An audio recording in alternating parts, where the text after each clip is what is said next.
Hello, ladies, gentlemen, all those in between and beyond. I'm Lenny Pator, and welcome to Roll With Me, a show in which I and a few of my friends play a rousing game of Wizards of the Coast Dungeons and Dragons. For those unfamiliar, D&D is a pen and paper RPG where I, as the game master, will be creating a world full of characters, places, creatures, objects for my player characters to interact with, and together we will be crafting a tale that hopefully will entertain and enthrall. In broad terms, think of it as an improvisational storytelling game with occasional dice rolls that determine how well a character succeeds or how harshly they fail. For this inaugural story, I am blessed to be joined by my friends Takahata 101, Distortion Devil, and Shadow Dancer Bob. So please sit back and enjoy as the tale unfolds. Well, it is 5 o'clock proper. Are you gentlemen ready? I am ready. All right. I am ready. I am ready as well. Let me pull up my notes here. And Drum we will roll. begin. Can we get a drum roll, please, from all of us? I For you, Nick? suppose. I present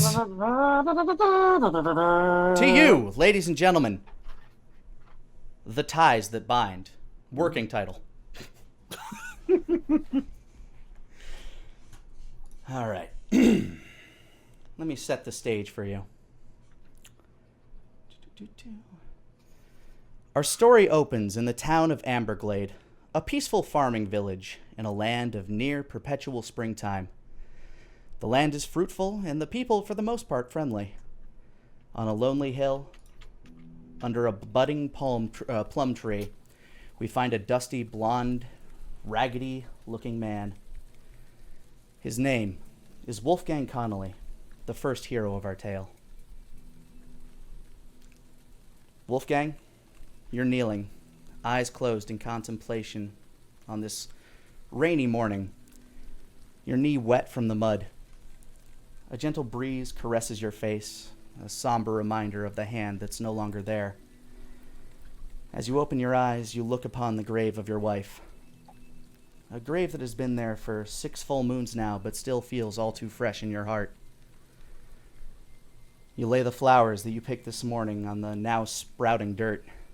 The same arrangement of brightly colored wildflowers she used to love. You're snapped back to reality by the giggling of the infant behind you. As you turn, you see Jamat Atson, your butler and oldest companion.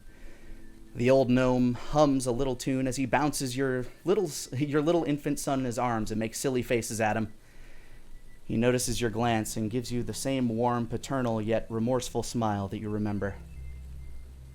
Ready to go home, Master Wolfgang? Yeah. Yeah, I think I am. All right. He steps over to you, kind of sets his hand on your lower back as you step up. Shall we? Kind of holds his arm out as if to lead the way down the hill. Yes. Thank you, Jamal. You walk through the town. It's still early. People are starting to wake up. The rain is slowly starting to clear. You have a chance to talk with your old friend as you wander through town.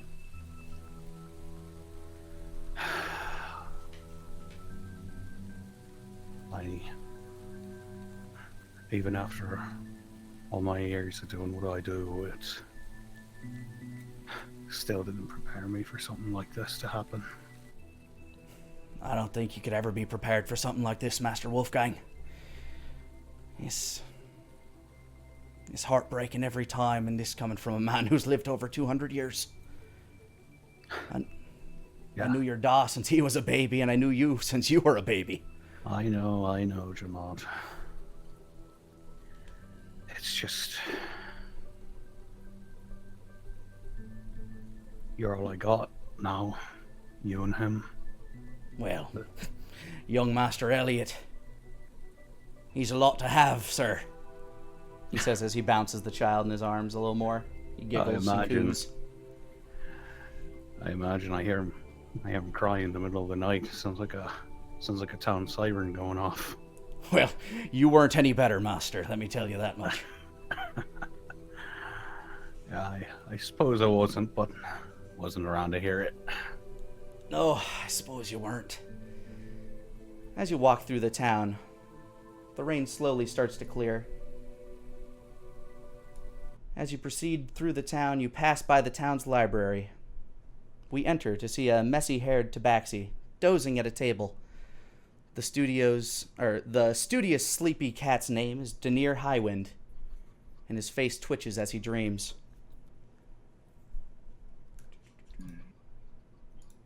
Denier, you're back in the temple on the island from your youth. It feels so real. You can still smell the sweet scent of rotting pineapples that just fell from the trees outside. You can also smell that same decay that lured you into this temple in the first place. Your mother always told you never to venture out here. Some say this place drives people mad, she'd say. But you knew it was just superstition. I mean, you were 10 years old. You knew when, and most importantly, how to run if you needed to. As you made your way deeper inside, you found the source of the smell. A circular room with 2 decomposing bodies. It looks as though they had taken knives to each other, but what really drew your eye in the room was the beautiful gem on the pillar in its center. You almost couldn't stop yourself from reaching out and grabbing it. As the world spins around you at a dizzying pace, you see it again. The tree with paper white bark. And at the center of its trunk, that same bleeding mass of tightly coiled roots. As you take hold, your head spins and your stomach turns.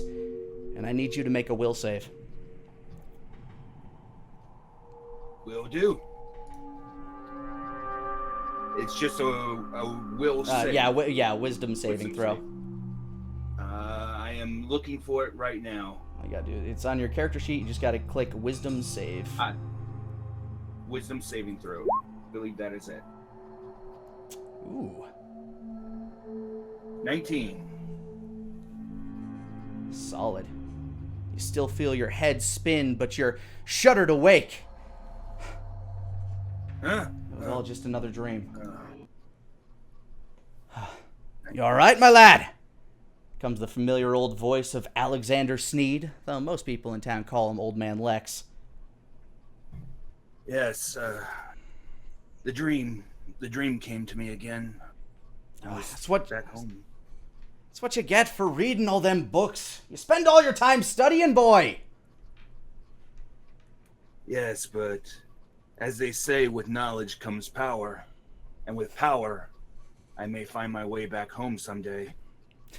Yes, with knowledge comes power, and power, blah, blah, blah. But if you stay in here at all times of the day just looking at these same 5 books, you're never going to get anywhere, boy.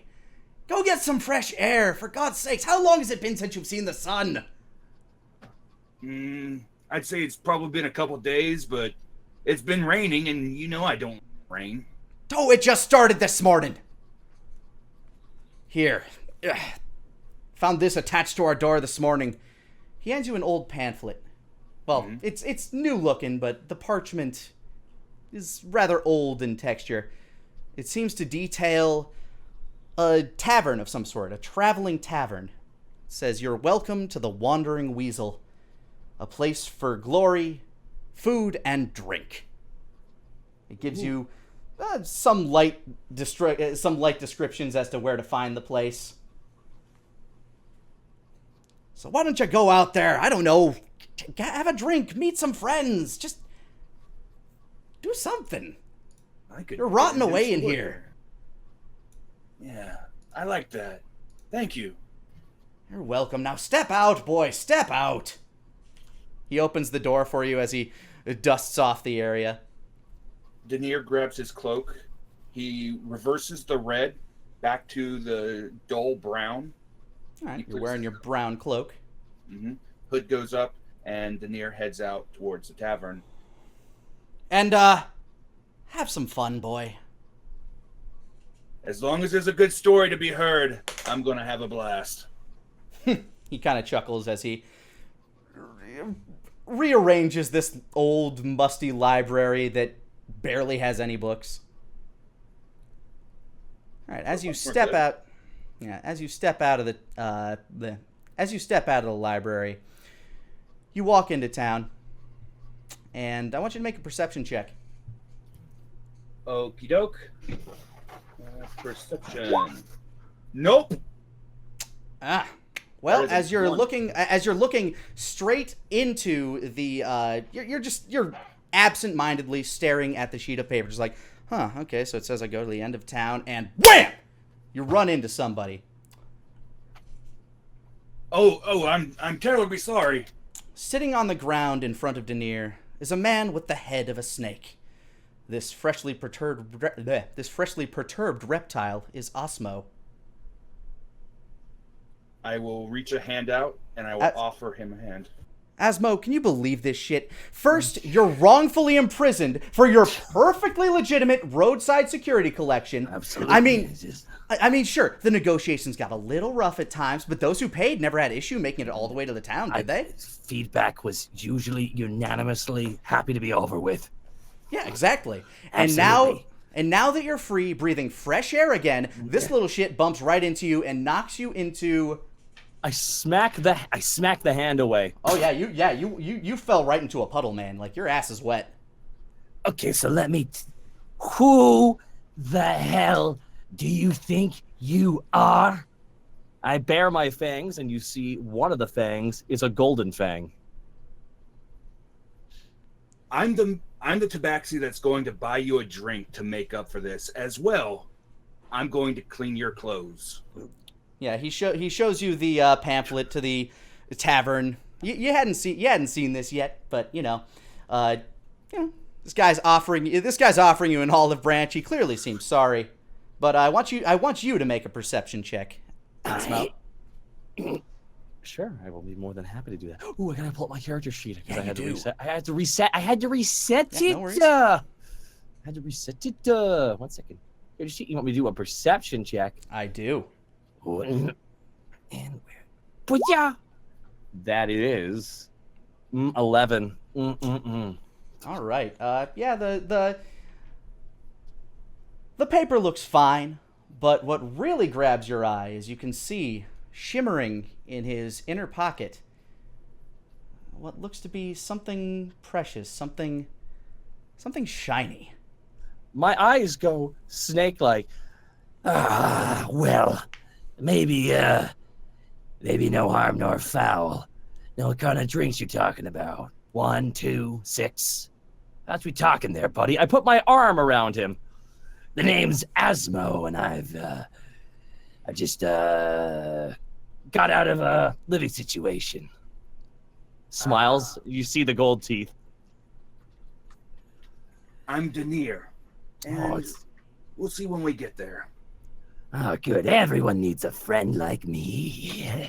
But first, we have something that we need to take care of for you first. And Do me that, magic man. I slip out of his grasp for just a moment. I slip behind him. I cast Prestidigitation to dry his clothes.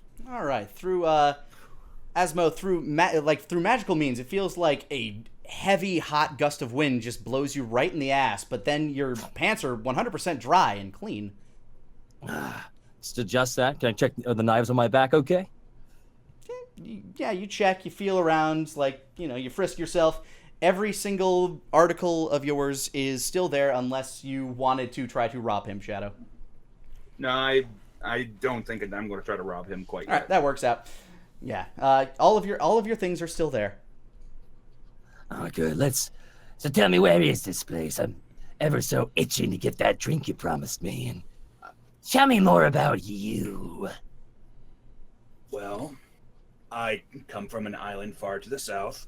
Unfortunately, there was a bit of a mishap, and I showed up here, and I show him the pamphlet. So, according to this, we go down the road, and it should be right around there, and I will lead him in that direction. Okay, I All follow right, on. you guys walk and talk as you head out of town, trying to follow the directions on this strange little pamphlet. And as we do that, we cut back to Wolfgang and Jamat. As they enter Wolfgang's cottage, Jamat has put young Master Elliot into his crib, and he draws Wolfgang a bath. And then he goes to sit down at a little workbench and continues to mend a little stocking he had set aside from the night before. The water okay for you, Master Wolfgang? Yes, it's fine. Thank you, Jamat. I figured you could have used one. You're, no offense, sir, but, you ain't smelling so much like roses these days.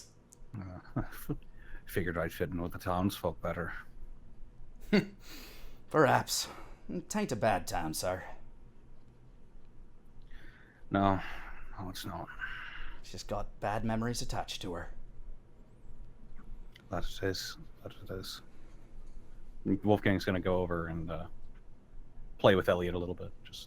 All right, you finish up your bath, you rinse yourself off, and then you dress yourself in a robe as you go check on your son. He is currently just playing with like a little like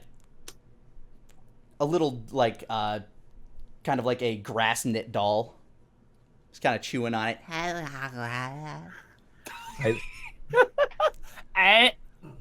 Hi there, pup. How's it going? Yeah, that's right.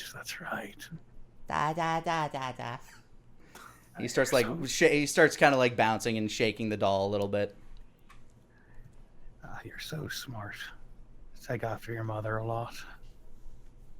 I wish you could have seen her.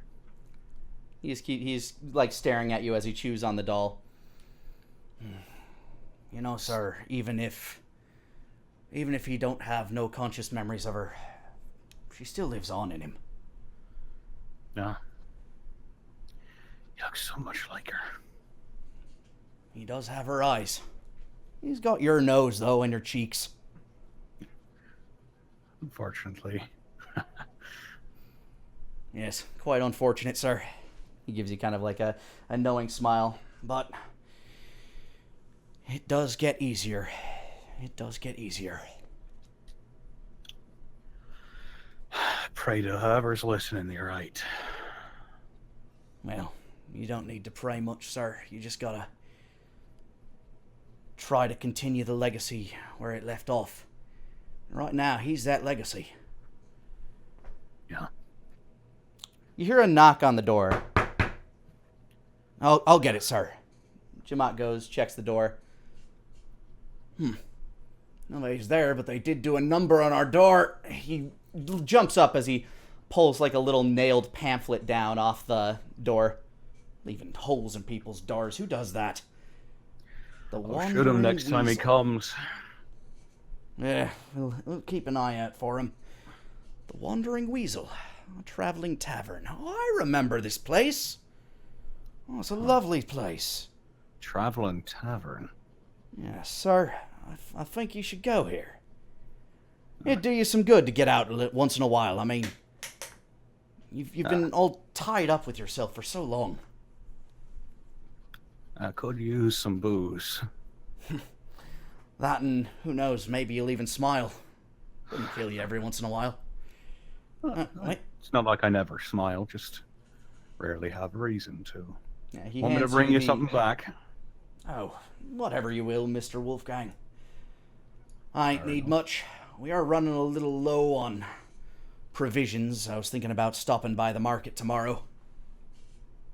I'll see if I can pick something up for tonight at least, then. Well, I got tonight covered at least. But don't worry too much about it. Just have a good time. He hands you the pamphlet, and if you want to roll an investigation check. I think I will. Investigation. That is investigation. Bada bing, bada, a little 15. Nice. So as you look at it, yeah, this seems pretty clear. There's something feels a little weird about it, and as you look on the back, it actually has a small note and a rune at the bottom saying, "Apply rune to the door." Huh. Hey, Jamat. Yes, Master Wolfgang. This traveling tavern is magic? Well, I would rightly think so, sir. Intriguing. What brings that up? There's a rune on the other side of this pamphlet. Huh. Would you like to run an arcane check to see what this rune might be? I sure will. 17. Ooh. You see that you know this rune a little bit. It looks like it casts the mend spell. Huh. Mending. That's strange. Well, Might maybe have it's there copy to. that down. Use it for the door. Yeah. Well, maybe that's what it's for, Master Wolfgang. I was just thinking that. As you apply the back of the rune, as you apply the rune to the door, yeah, it just the little nail hole fuses shut. Looks practically brand new. Well, how about that? Guess I won't have to waste my bullet after all. I suppose it's good for them there, sir. Very good for them. Well, Yeah. Jamot, Yeah, guess I'll head out. Yeah, he sets out a nice set of another casual set of clothes for you, very similar to what you were wearing this morning. A little cleaner. He's done some laundering. And then he goes right back to fixing up the house and just doing his dailies. And as you head out, you make your way out of town. And I want you to make a perception check as you leave. Okay. 10. A lot more birds in the sky than usual. Hmm. And they're strange, odd-looking birds, too. And as you're walking through town, you see one kind of flitter down to a door, and you notice that it's pure white, like it's made out of paper, and its bill is some sort of metal. And as it hovers in front of the door, it slams its beak on the door 3 times. That same you heard before, as it hammers itself into the wall, and then the pamphlet is just sitting there. So it looks like all these birds are actually those pamphlets. Crazy magic. So you make your way out of town and you start heading towards the tavern. We rejoin Denier and Asmo as they're attempting to find the tavern. I want you guys to make a survival check. Ooh. Survival? Ooh. Yeah, navigation. Natural 1.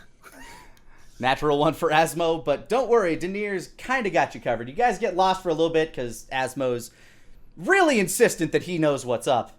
But as you guys wander, you find yourself near the fringes of town by an old decrepit shack. There's no way this could be it. But as you walk up to it, you see a red oaken door. Not necessarily new, but compared to the, shack that it's attached to, it looks practically immaculate. And on the side of this door, hanging there, 1 second, is an old sign for a pub. Ooh. It seems to depict a cute-looking weasel sitting out of an ale mug, and below it reads the cracked text of The Wandering Weasel. It looks like you found your place. It took a while to get here, but I'm ready to get that drink. There, Danier. What was your last name again? I'm sorry, I'm bad with names. Oh, it's all right. It's Highwind. How about yourself? Highwind. Oh, no, Asmo is my name. I don't have a last name. I gotcha. Highwind. Speaking of that, how we hightail it inside and get that drink there. Isn't that right, buddy? Indeed. Knock on the door a couple times and then attempt to open it. Yeah, as you enter the door, as you enter the tavern, you're shocked to see that this place is easily 10 times the size of the little shack you thought you entered, and in much better condition. The warm wood and leather furnishings are neat and tidy, and several people from town already seem to be having a good time here. Huh. It's a lot bigger on the inside. Oh, my goodness. I guess there must be magic afoot. Yeah, everybody seems to be enjoying themselves to food, drink, spirited conversation. And there at the center of it all, standing behind the bar, is an older gentleman who greets you with a smile of an old friend. "Ah, welcome to the Wandering Weasel," he says as an athletic woman raises her head from the bar and seems to look you up and down for a moment before going back into her stupor. Good afternoon. He presents his hand and kind of like shows, like, you know, there are 3 benches still available at the bar, ushering you forward. Ooh. And, yeah, okay. We walk up. Mm-hmm. Yeah, as you walk through, you also seem to notice the servers of this establishment. At first glance, they would look like a floating set of alluring female clothes, but on closer inspection, you can make out the faint wisp of a buxom humanoid silhouette. These clothes in particular are something familiar, similar to the local garb that unmarried women wear during the harvest festivals. Oh. So, what brings you to my fine tavern? The man says. Food, drink, or glory? Oh, well, we'll get to that last one here, but this guy right here, I smacked Denier on his back, owes me a drink. He had a little bump on the road, and, you know, he wants to make good. I fished out a gold piece and I set it onto the table, onto the bar in front of him, in front of the barkeep. He looks you up and down once, Shadow. Mm-hmm. Anything for you, lad? Oh, he's buying. Yes, the coin is for both of us to drink, and perhaps maybe an interesting story or two.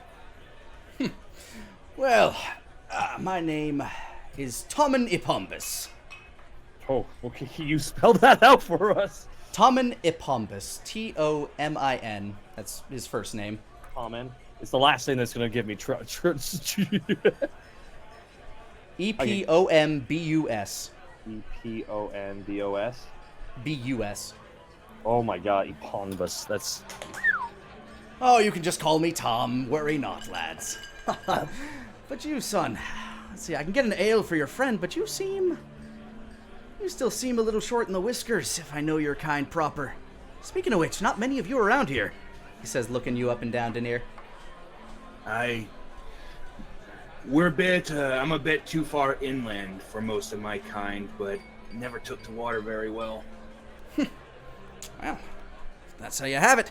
I do have a fine honey mead. It's a little weaker than my casual ale. I think that should suit you just fine. He goes off and he pulls up to a couple of barrels and starts filling up some mugs.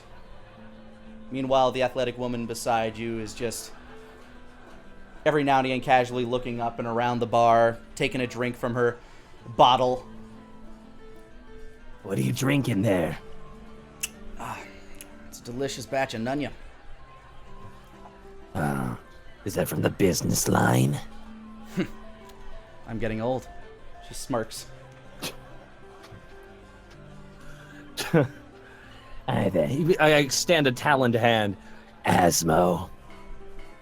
Newish in town. She kind of glances you up and down. Name's Lush. She doesn't really take the hand, but she gives you a nod.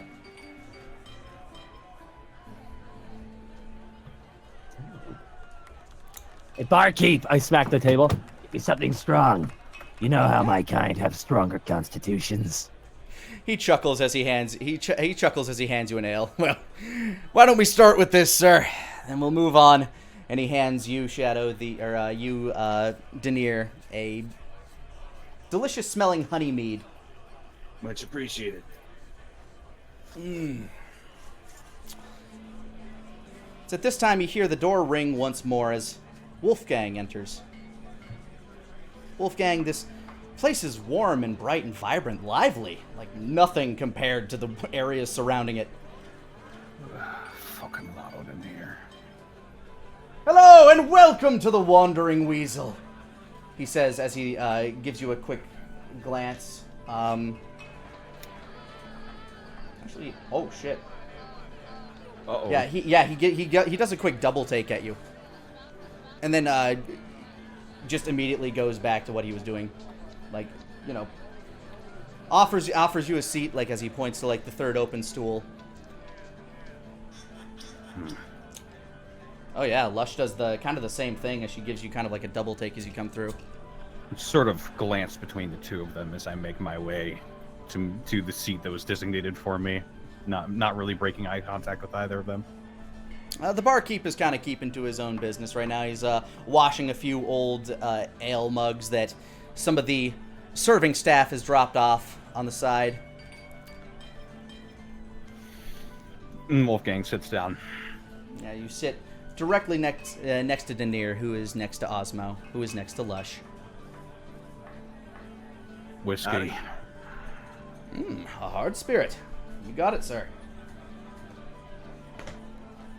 He goes back to, he ushers for one of the servants to go fetch a bottle from the back. It'll be just a moment, I hope you don't mind. So, what brings you lads to my tavern? Alcohol. Oh, yes, alcohol. A very likely adventure, he says as he kind of chuckles and nods. I was sent out just to see the world a little bit. Well, judging by your kind, it looks like you've seen quite a bit of the world getting all the way up here. Oh, you have no idea. Quit while you're ahead. You don't want to get to the bad stuff. Nothing wrong with that at all. You never know what's in the bad stuff.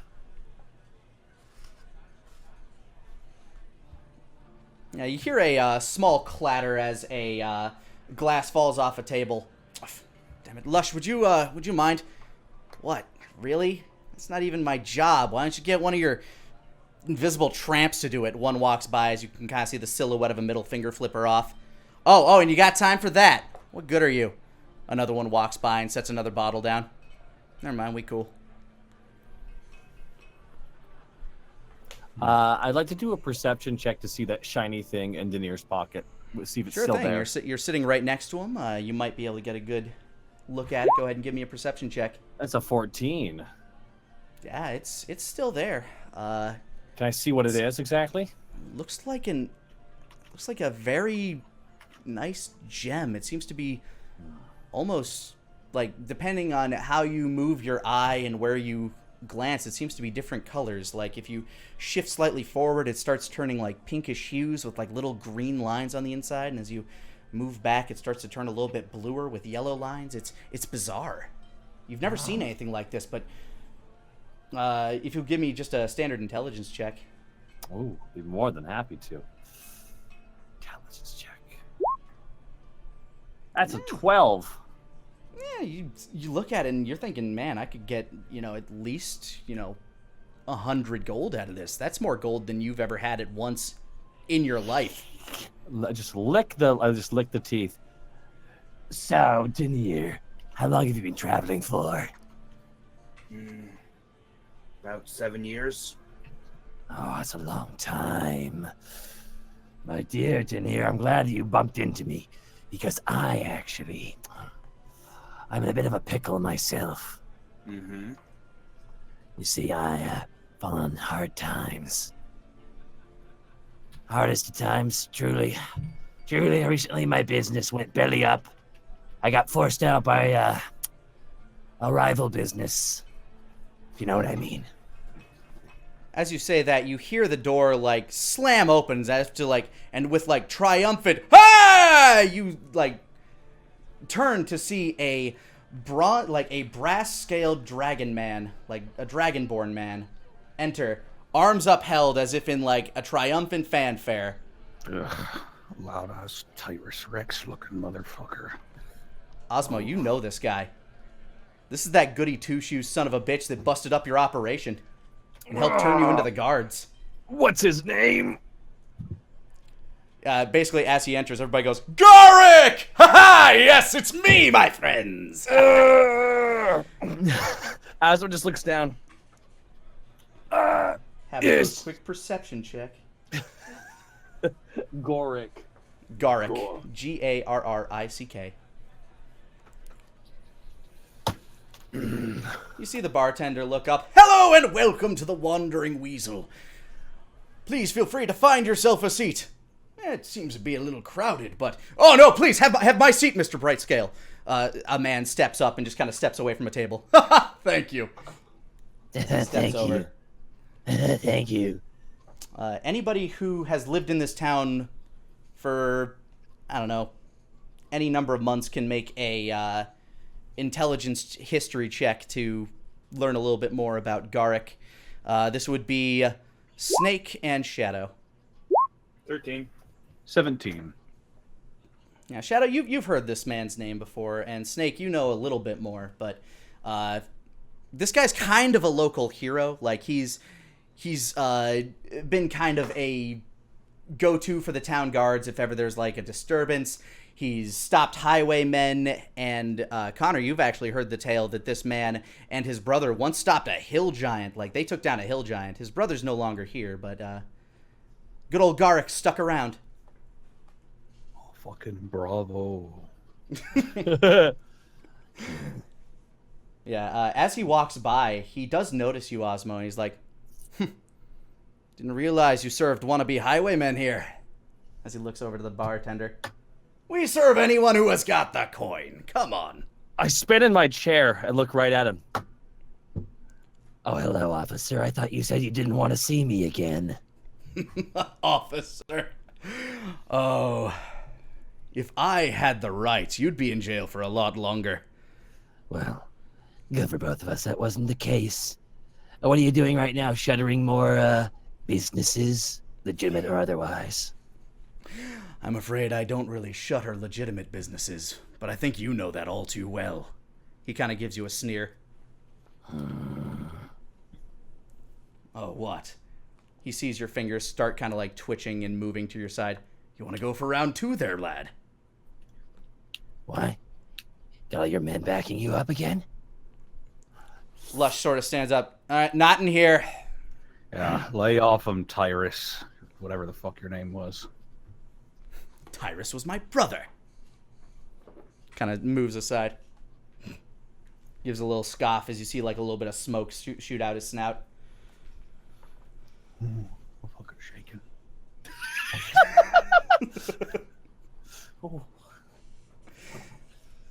Everybody continues to drink and be merry. You continue in your conversations either with each other or with the barkeep. What's your problem with him?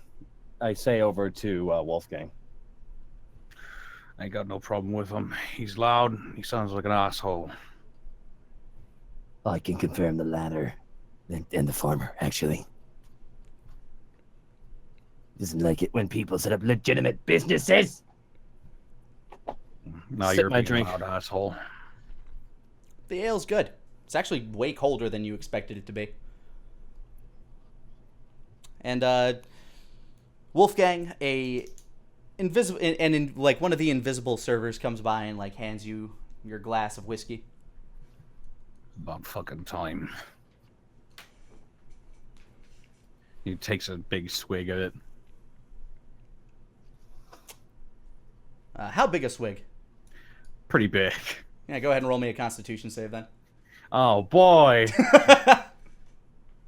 Constitution saving throw 12. Yeah, you're fine. You down it. You're like, this is nothing really new. It's been a little while since you've really had a drink, but you've been trying to hold yourself back from it, or otherwise, you've known men who have drowned in the stuff after going through tragedy, and you've been trying to hold off on it for as long as you can. I finally broke. Just a night out. It's been 6 months. You need something. You need human company. Or in this case, the company of a cat and a snake. Do I? I don't know. That's up to you, really. It's Janir, old buddy, old pal. Mm-hmm. What is a guy like you? How does a guy like you afford to travel around for like 7 years? What do you do for work? Well, that's why I'm staying in this town. I don't have enough money to move on to the next town. Oh, you sure you don't have anything valuable you could pawn and sell and keep traveling? Nothing that's not vital in me getting home. I know I got something like that myself. Something so, like, important that it would be worth something so much. Like, for me, it's worth a fair amount. Like, how much is yours worth? Yeah, it's broken. Okay. Just Aslan Yeah, just yeah. taps his fingers like, Do you reveal the gem at all, or do you just talk No. about it? Okay. Absolutely not.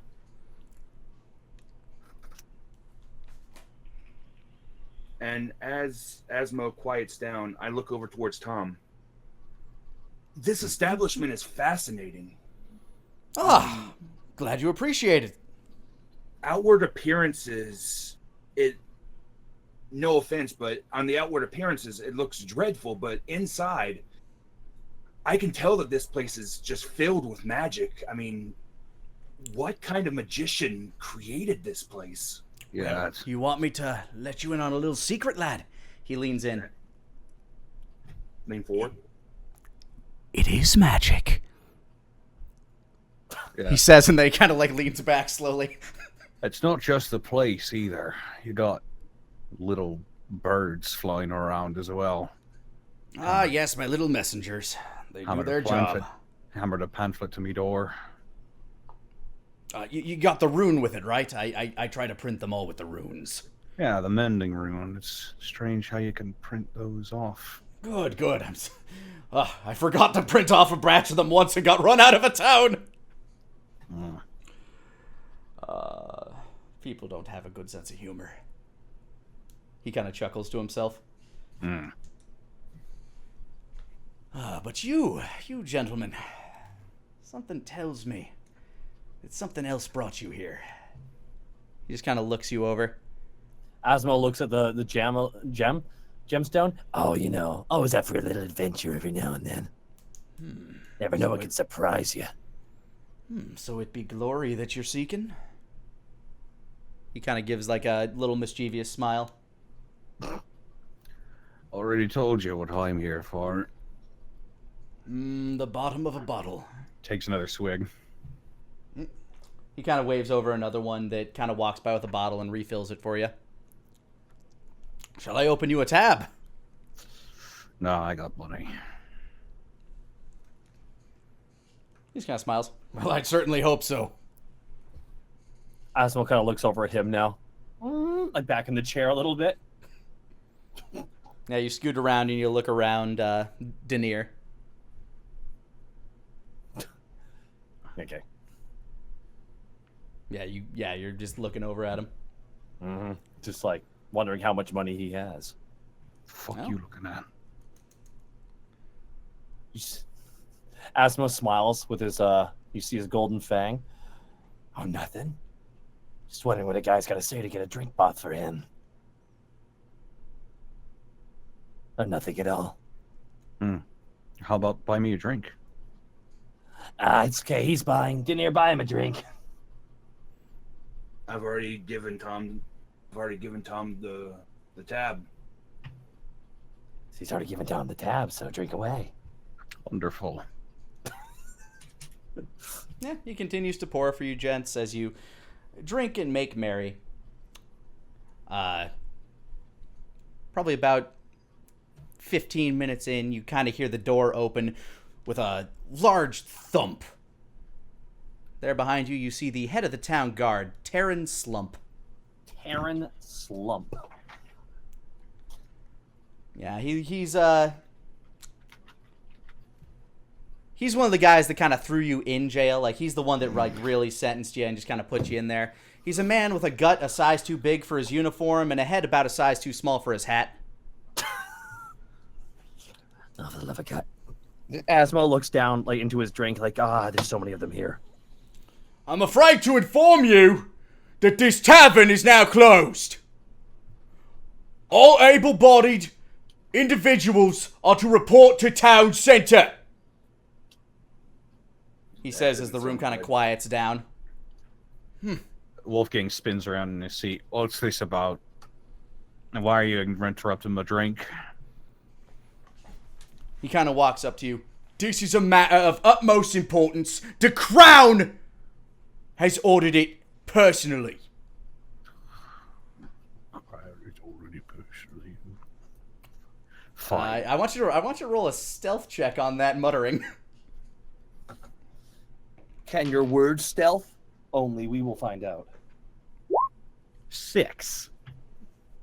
He heard you and he kind of like walks up. You being smart with me? Yes. Clearly, you don't have the smarts. For me. He kind of grabs you by the collar. He's like, "You's lucky that we needs all available men, and that includes yourself, in the town center right now. Well, then You and I'd have a problem." Well, then get your fucking hands off me and I'll leave. What's your? Are you trying to intimidate him? Yeah. All right, roll for it. 23. Yeah, he like his eyes kind of glance away for a second, then kind of looks back, like, "All right then." Just kind of like lets you go. "Town center, everybody! 15 minutes!" He starts like marching out, like, holding the door open for people.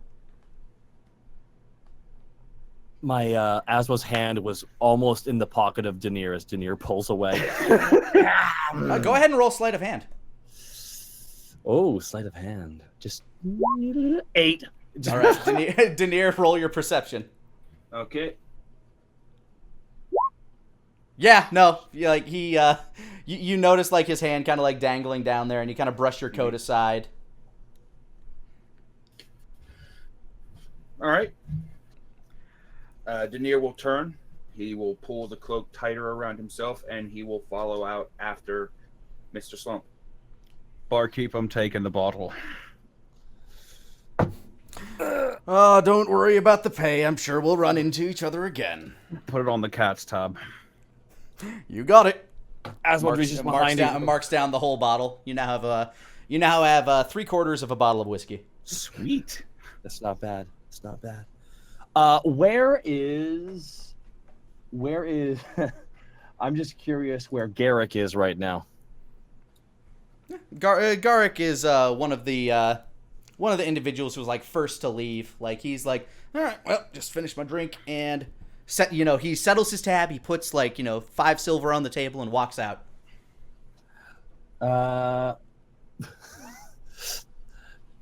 Never mind. I guess I follow out, shrug out. Wonder if I don't know. I think it's a good idea to steal tips. That's not a good idea. No, typically not. No. But I mean, it's up to you. Nah. I want to role play, but I also don't want to play dumb because I'm scared of Tommen. So yeah, I'm gonna move out too. All right. You guys leave the bar, and remember, you're always welcome at the Wandering Weasel. Smiles Tom as he waves to you. Okay, then. Lush takes one last look at the three of you as you exit, and then looks back to her bottle and starts drinking again. Overhand, facing away, just hand thrown up in a wave as I walk with Mr. Slump. Excuse me, sir. I was wondering, I know that we were called Every Able-Bodied Man. Can you give us any more information about what we're going to be going into since we're heading there now? He looks around and then he looks down. "Oh, you're that cat fucker's kid." Yes, sir. Happy to serve, sir. Fucking hell! Wow. Monotone. Wolfgang can't help but laugh at that. Just straight monotone. He's only doing this because he knows this guy is the head of the guard, and he's not going to be messing around with the head of the guard. Yeah, your kind is so exceedingly rare out here that most people don't even know that your race exists, so they just assume that the old man you live with once had sex with a cat. Oh, that is unfortunate. "Well, boy, I'd explain it myself, but I feel like I'd let the lieutenant do it better," he says as he kind of like gestures ahead, and you see a tall-looking half-elf man clad in armor of basically the Royal Army. And as everybody kind of gathers into the town center, he stands he stands on a soapbox, basically, like literally soapboxing. And he introduces himself. "Hello, everyone. My name is Vladimir Caneswall. You can call me Lieutenant Caneswall. Okay, writing that down, Luke. I am afraid that we do not come here under good tidings. We have scouts up near the maw. They believe that there may be an attack sometime in the imminent future. Now, unfortunately, the wall is understaffed. So we need to bring in whoever we can. So, under the orders of General Trunch, each settlement between here and the nearest outpost has been ordered to supply individuals and supplies to defend your empire. You are to meet in the field to the north at dawn. We march at first light. You are to grab every piece, every supply that you can, any weapon that you can, and carry it with you. Are there any questions? Athel holds his hand up. Yes, Serpent Man. Thank you. I have a record I can't serve. Pardon? Oh, I recently found myself in a jail cell, even though I was completely innocent, but due to the fact that that's on my record, I can't serve. Slump marches back up to you, like, just straight in your face. You will march, or you will see yourself back in that cell, and you will face the immortal king's justice! I punch him in the face. Ooh, all right. Oh! As he goes to swing, Wolfgang starts busting out laughing. Roll to hit. Just do a strength. What do I roll? Yeah, just straight strength check for your punches. Or should it be a dex though for my guy or? No, strength is punching. Yeah. Unless you're a monk. Unarmed. Ooh, 18. yeah. Yeah, you deck him square in the face, and As soon as that fist connects, Wolfgang's just. Yeah, this man is taken aback, like jaw agape, as he's like knocked flat on his ass, and he's like his hat like kind of shifts to the side of his head because it falls off because it's too big for his stupid tiny pinhead. I shake the fist. Ah, that hurt. That hurt a lot. Ah. I gotta tell you, for being a loud asshole, you are certainly looking a lot better in my eye. Well, if he fought me one-on-one, he wouldn't have gotten the jump on me. Ah, crack my knuckles. Asmo, you feel a sharp crack in the back of your neck as the butt of a sword hits you in the back of the skull for, 6 damage. Oh, dang. Oh man, Jamat was right. Coming out was the best decision I've made in months. Yeah, they're standing behind you is Garrick. If you're gonna fight someone, why not make it an even fight? I get up, get right in his face. The lieutenant whistles, and like 3 soldiers kind of like hold you back. This is bullshit, just like last time, you freaking coward, Garrick! Gah! Oh, I'm the coward! You're the one hustling petty merchants! It was a legitimate business, no one was harmed! It was a scam, and several people were harmed! It's because they didn't pay, and there were other people down the road. Gah! That's a crime! How we gonna do it? While this argument is happening, Wolfgang is going to slip away. Yeah, I'm going home. Yes! You two, You will spend one more night in the cell, and then you will march in the morning! Says the lieutenant, clearly pissed off. And you will spend a night in the other cell! Points at Garrick. What? I didn't do anything. I was... Ugh. You're both basically dragged away to the prison. Oh, how's the other shoe feel, Garrick, you prick? He kicks you in the shin as you're walking. Ah, son of a... You take 1 damage. Oh, for God's sake. Ow, a shin. Don't worry, you're gonna get a nice long rest. He kind of gives you like a Dragon Man hiss. All right, the other 2 of you return to your homes. And what will you, let's start with Denier. What will you be doing with your evening? Well, I am going to be taking my time, packing up my supplies. I am going to be making sure that my precious is in a more secure location, since I glanced at his hand heading for my cloak. And I'm going to tell my caretaker pretty much everything that I experienced today. Quite the day you've had, boy, Indeed. he says. And it seems you're off to the front in the morning. Who knows? Which is surprising. Surprising the hell out of me. You know, if I were but 5, 10, 15 years younger, maybe I'd be out there too, but they could always use another magic man. He kind of like poofs dust out of his hands as he does a little parlor trick. But that's the thing. Somebody's going to have to stay in town to protect the other villagers. If you go, who will protect everybody else? Right you are, boy, right you are. Kind of sparks up a little bit of pipe weed. You take care of yourself out there, he says in kind of a more, like, real voice. I'm going to do my best. I want to let you know I don't know what's going to happen, but everything that you've done over the last couple of years that I've been here, I really appreciate it. Of course, boy. Of course. Can't just let a young pup like you stay out there in the wild by yourself. My only regret is that I didn't have more time to teach you a little bit of my magic. Oh, you always had a bit more of a gift for it than me. Call it the island blood.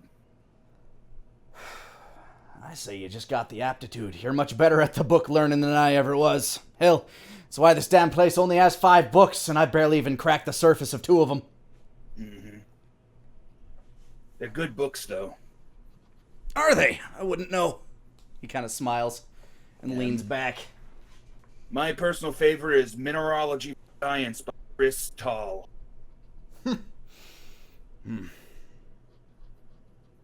He falls asleep listening to that title. All right. I'm going to go ahead roll.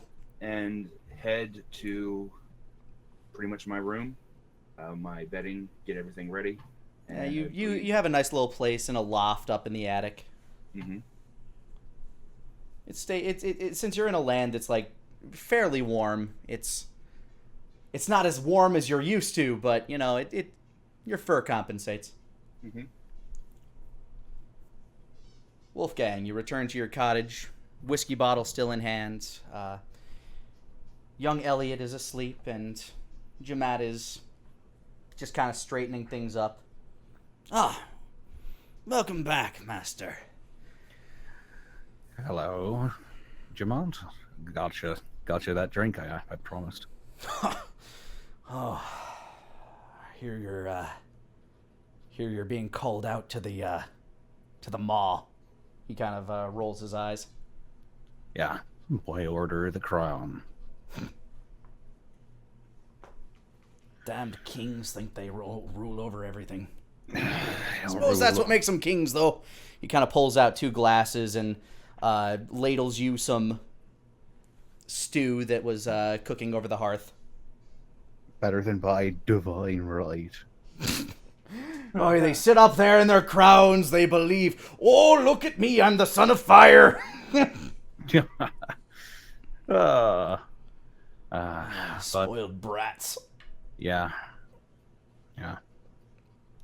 He hands you the soup and a small wedge of bread and little wooden utensil.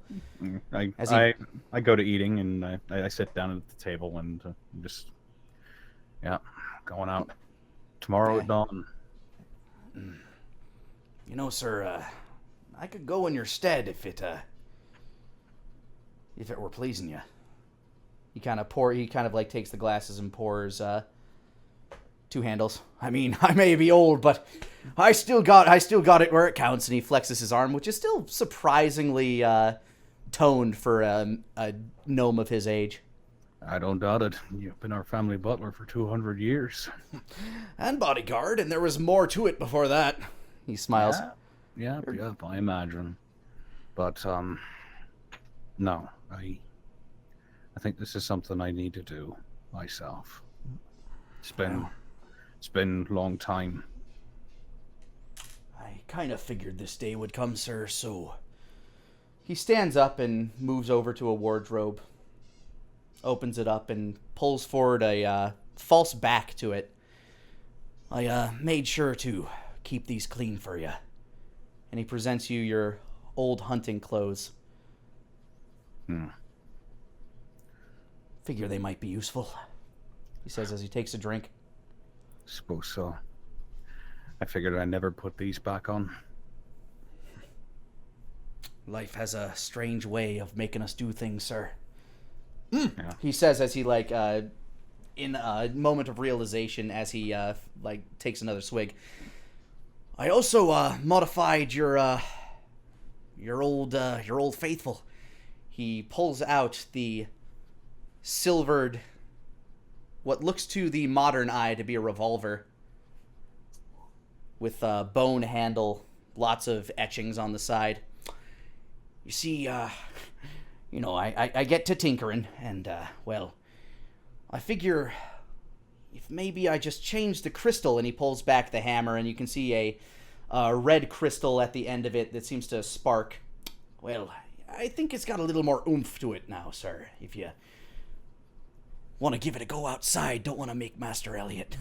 Yeah. Don't want any holes in the house as well. I sort of leave the outfit in the wardrobe for the time being, and I pick up Requiem and I walk outside. Yeah, he hands it to you handle first. It feels just as comfortable as in your hand, as familiar as it was the day it was crafted for you. All right, sir. Suppose we could give this a go. He takes a small rock. All right, ready? He throws it into the air. You can make a attack on it. 21. It kicks back with a surprising amount of force as the crystal impacts with the powder on the as the crystal impacts with the chamber. It creates a small explosion on the inside that propels your ammunition forward. Flies forth and the rock shatters in the air. Damn. I feel like I've outdone myself. You really have, Jamont. Really have. Well, I'll make sure to pack a crafting kit with you too, sir. That way, if you start running low on the good old ammunition, you can make some more. That'd be lovely. Thank you. Really. Truly, Jamont. Thank you. Of course, sir. That's what I'm here for. He gives you a knowing smile as he kind of pats you on the lower back. Well, I suppose I better get my rest before tomorrow. I suppose so, sir. I suppose so. Don't worry. Young Master Elliot's in good hands, he says, giving you another little flex and a wink. You're the only one I trust with them. If I don't make it back, you're going to need to take care of him. Oh, don't talk like that, Master Wolfgang. You'll be back. Gives you a smile. You'll be back. He opens the door for you. You go back. You finish off however much of the whiskey with him that you want, and you finish off your soup. It's very good. Like, it's definitely made with some older ingredients, but it's a very nice lentil soup. And with that, I think we will break. You march out into the field in the morning. Asmo, you are brought out by guards. I got to imagine. Is he like? How is he? Is he just like my handcuffed or like Return of the Jedi, just like let up on a pole? Ah! Basically, they're around you. They're armed. You were allowed, like, you were given back your weapons, but these guys are not afraid to try to stop you if you like resist. So you just decide, no, it might just be in my best interest to not get stabbed 1,000 times here right now. I'm going out to a boxing match. Pretty much. So you guys head out into the field, and there are probably it seems like you've got maybe a dozen men and women who are of fighting shape out here. You're in a small town, so this is about as much as you could muster for the people that some people are too old, some people had to stay behind and look after infants or children, and just some people are just clearly not in fighting shape. So out of these dozen people, Lieutenant Caneswald is just looking up and down, kind of perturbed. I mean, he sent more people ahead to the military outpost. That's probably a 3 days march down past where you are, but he's got to make do with what he's got to make do. You can see on his face as he's kind of shaking his head. Terran Slump is there. He's got a bit of a black eye. All right, well, I suppose in order to make this a little easier, I'm going to have to divide you into platoons. So when you hear your name, step forward. Starts listing off names. Platoon 1! Blap, blap, blap. You know, names like, you know, the butcher's boy, you know, the miller's daughter, things like that. All right, Platoon 2. Wolfgang Connolly. To the rest of you, you see not the man you met yesterday, but let me reload here, see if this works. Well, you gotta leave the game, come back. There we go. Do you see? Do you see the new? We have to icon? reload as well. I will reload too. Oh, Ooh, I don't see the new icon. you don't? There it is. Nope. Now I see it. You don't see the same man you saw yesterday. You see a man in a pearly white coat with black and yellow accents and a hat that looks almost like a capitaine, covering most of his eyes. And he steps forward. He clean shaven hair, long hair tied up in a braid that drapes over behind his back. His beard trimmed into a Van Dyke-esque goatee. Present. All right. Denier Highwind. Denier steps forward, his cloak having been reversed again, and Red holding a large quarterstaff in one hand and a backpack on his back. Under his arm, in his armpit, in a shoulder holster, is a very old red book, pages yellowed with age. He raises a hand and he speaks up. I'm here, sir. All right, step forward. Step forward. Asmo. It's Asmo. All right, just present is fine. Step forward. He does, and I pull out the blades and I spin them. Real All quick. right, and to lead this platoon, Garrick Brightscale. Son of a bitch. Present, he says, smiling as he steps forward and like directly next to you, Osmo. All right, he continues to lead. He continues to list off, you know, squads 3 and 4 in the background. Well, looks like we'll be traveling together, says Garrick as he looks you over.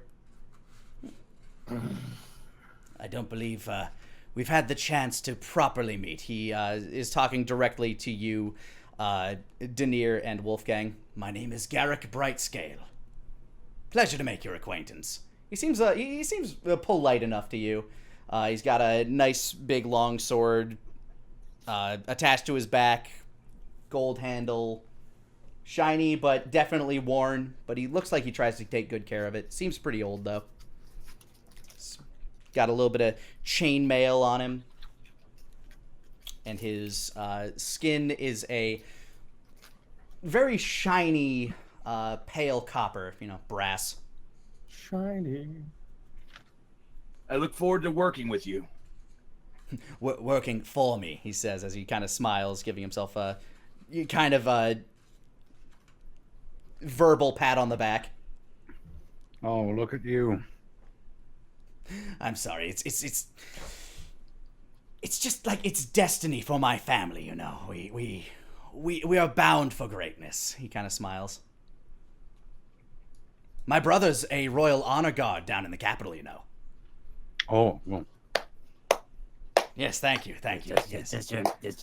I helped him fell the hill giant that put him there. Oh, a hill giant. Oh, Yes. I'm sure. that's I'm sure you cleaned his sword afterwards. I was his squire, yes, that was part of my duty, but he left me the sword. He says as he pulls it out, holds it like aloft skyward, and then resheaths it. It sounds like he's polishing his own sword right now. All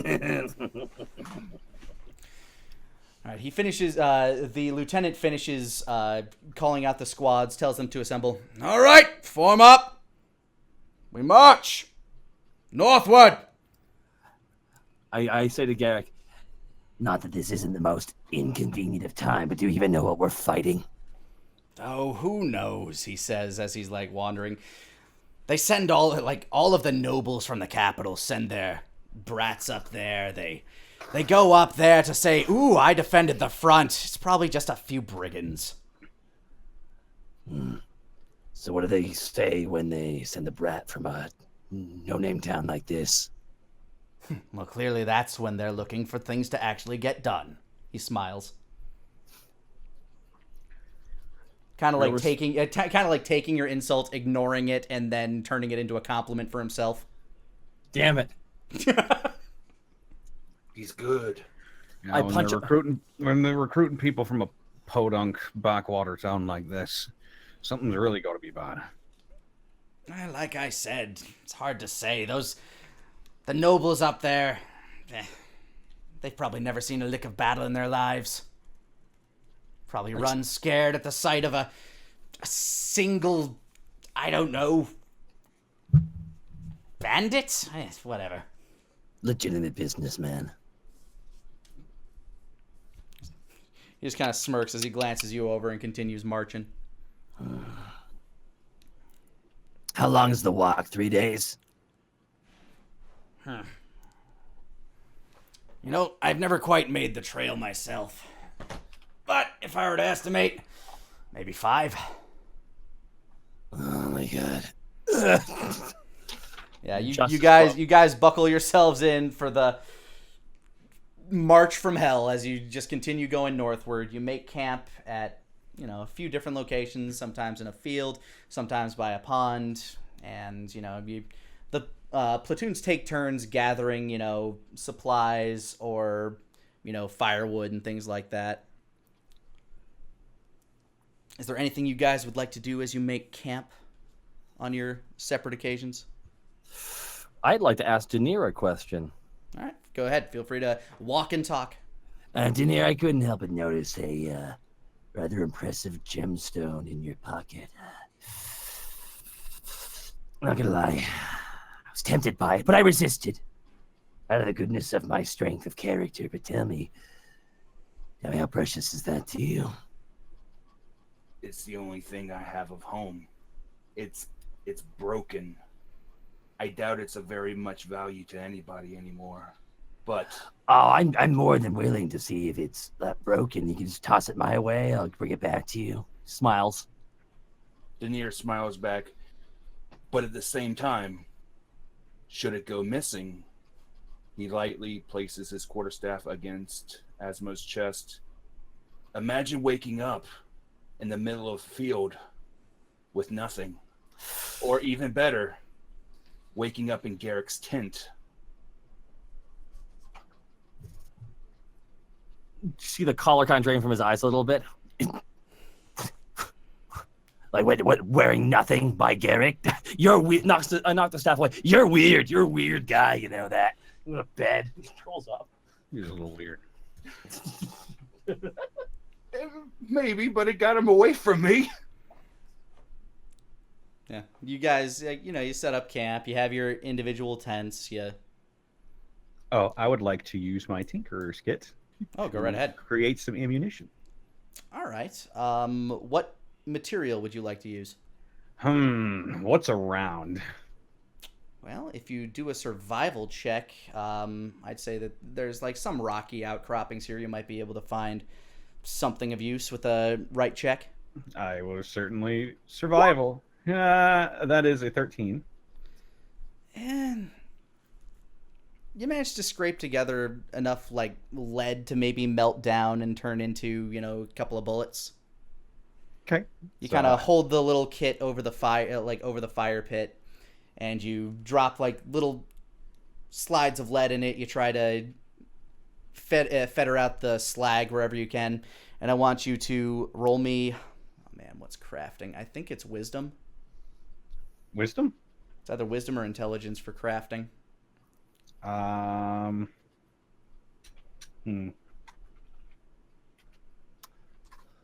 just going to say, I'll just say wisdom. Just roll wisdom. Wisdom? Okay. Yeah, just a wisdom check. 19. Oh yeah, yeah. You get that slag out of there. You, move the molten lead into the melted lead into the little mold that you have. You press it, you hold it tight, and you get 3 pieces of ammunition. Ooh. 3 lead bullets. Awesome. All right. That's all I'll do for now. All right. You're getting through to about day 3. It's starting to get a little cooler. As you march north, you notice that the weather has been getting like a little chillier. It's starting to feel like what would be, autumn in the Midwest of the continental United States. Okay.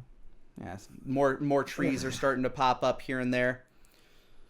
You are approaching the town of Fallwood Barrow. All right, we'll be making camp outside the town tonight, the lieutenant announces from the front. Platoon 2, you're up for securing food. I want you to, each of you can roll a knowledge history. Beg pardon, what was that again? Sorry, you cut out on my end? Knowledge history check. Ooh, okay. History. That's an 8. That's a 15. That's a 10. Osmo, you've been around these parts before in your travels. You're a little familiar with the fact that some of the people believe the woods around here are actually cursed. Yeah, but those people are dumb. They are, aren't they? Stupid. Yeah. Never been in there yourself, but No. everybody sort of. Curse is just a stupid way of saying that it's dangerous. Yeah, exactly. Yeah. Mm. So you set yourself up camp, and you got probably like 3 or 4 hours left of daylight, at least by your usual standard of days. All right, so who's gonna go get the food? I figured I should watch the camp. Make sure that this fire stays a fire.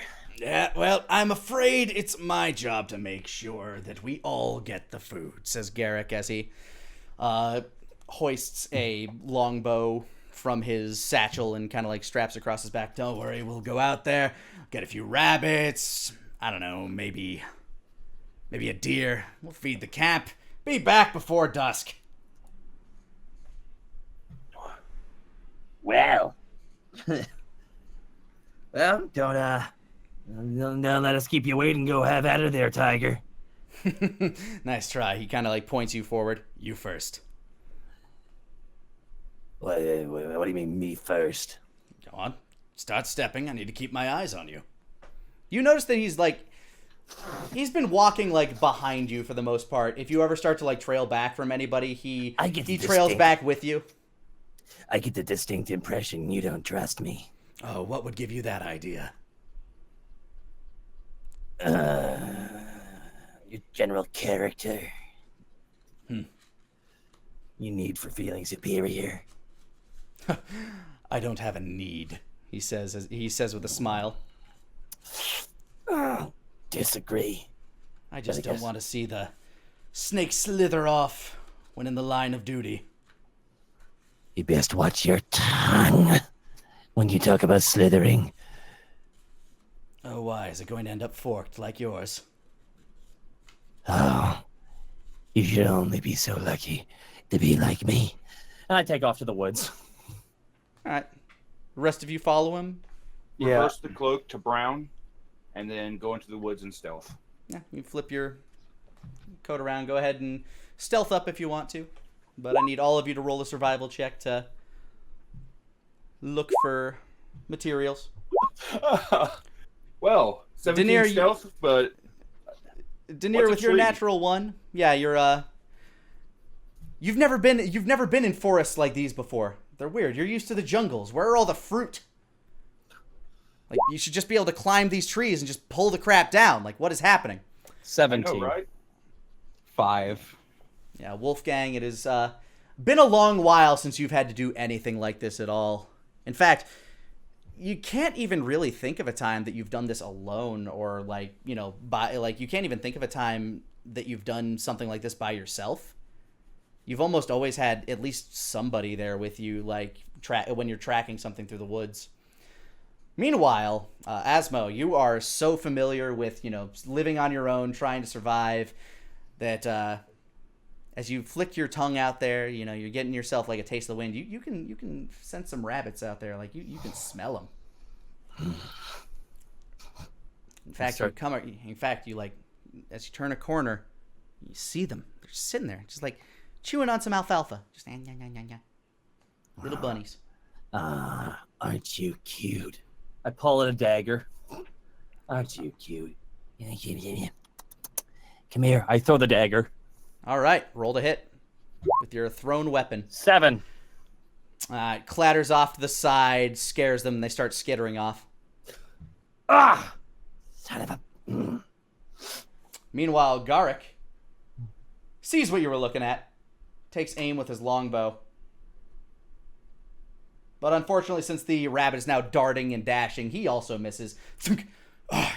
You startled it, you fool! Yeah, but you restartled it, so it's both of our I fault. can't restartle it when it's already running! Oh, I disagree. I disagree, good sir. Yeah, basically, your both of your teeth are bared as you're like in each other's faces again. Then, like, through this noise, I want you guys to make a perception check as these two are yelling at each other. Everybody or just those two? Yeah, Osmo with disadvantage since you're mid yelling. Okay. Oh, 15. I'll take it. 8. 16. Yeah, Denier and Osmo, like your Osmo, your conversation is cut short as you hear the roar of a creature somewhere nearby. Denier, you hear this as well, but you also hear the barking of a dog and the yells of what sounds like a child, basically. I quickly begin heading that direction. Yeah. I assume that since... Oh, go ahead. Yeah, Garrick did not notice, so he like sees you heading off. Like, as you know, the two of you make give attention to it. He's like, what? Well, I don't know. You're barely going somewhere. You gotta pay attention. You gotta pay attention, Garrick. And I just take off after them. Kind of rolls his eyes and just, All right. and Wolfgang, you heading with them? Yeah. Okay, I imagine. As you come to a small clearing in the wood. Hold on a second here while I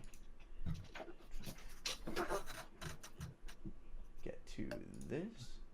Oh. Oh, my. Yeah, you come across a clearing in the wood.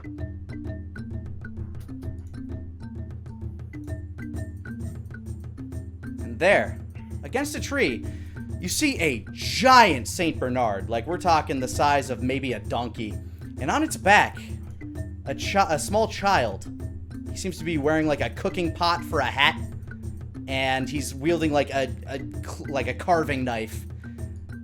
And they are cornered by two bears. The bears are kind of roaring as the little boy's yelling, "Get him, Sergeant Sniffs!" Sergeant Sniffs. Sniffs. Sergeant Sniffs. Roll initiative.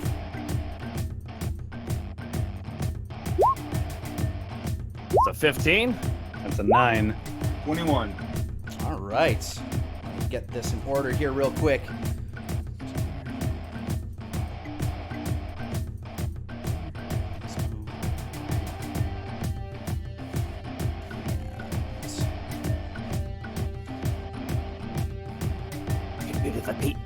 A bit of a paper. A little. Sorry. Yeah. You look over to the side. Garrick, who is in charge of this platoon, seems a little taken aback by the situation. He's a little unsure what to do. Denier, you take action. All right. So Denier is going to move. He's going to move 30 feet right over here towards this bush. All right, feel free to drag him. You can do that. I'm trying to, but I actually. Yeah, we can't move our characters. Oh, that's weird. I set it so that you guys could. I guess that's. We're something not that allowed to have fun. I guess. Okay, so you want to move him over there by that bush? Yeah. Right there? Yeah, about there. And I'm going to use my action to cast Mage Armor on myself. Okay, would you click the Mage Armor spell just to let Absolutely. everybody know what that does? Absolutely. Just give me one moment so I can expand my character sheet just a little bit more. Spells. No worries. While he's doing that, Osmo. Mage Armor. There we go. All right, so you now have base AC of 13. I believe that gives you a +3. Correct. It gives Okay. me 13 plus 3, so my AC is now 16. All right, Osmo, what would you like to do?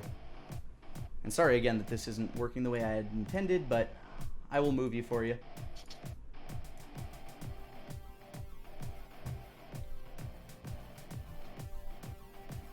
Osmo? Oh, sorry. I thought it was still his turn. I didn't know. I didn't hear his turn. Nope, that was his turn. Okay. Yeah. I just pull up my daggers and I run right for the nearest bear. All right, your movement speed is 30? Yes, indeedy. All right, let me... All right. And I grab two daggers and I grab a dagger out of my shoulder. The one I failed to get to the rabbit with. I picked it up, and I throw it at the bear to try and get its attention, and just let it out a loud hiss. Roll to hit on the bear. That's a 16. A 16 will hit. Your dagger flies forth from your hand as it strikes the bear square in the shoulder. Clearly, you now have its attention. And roll damage. That's 7 piercing. Woo! Hot damn. Yeah, this bear is quite nettled. You have poked the bear quite savagely. Yeah, so much so. I harassed the bear. And yeah, he's going to head towards you. Wow! Oh, shit! That was part of the scenery. Okay. Yeah, no, he's there. All right, this bear is going to attempt to hit you. He swings forth with a claw, but you nimbly dodge yourself out of the way of it. Then he starts rending towards you with his teeth. And he gets you right in the shoulder for...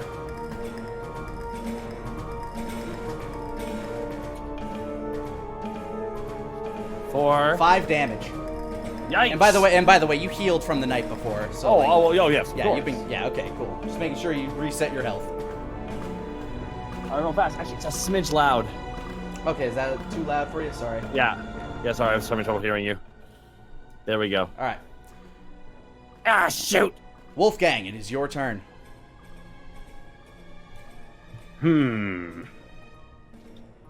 Let me look at these boys for a little bit.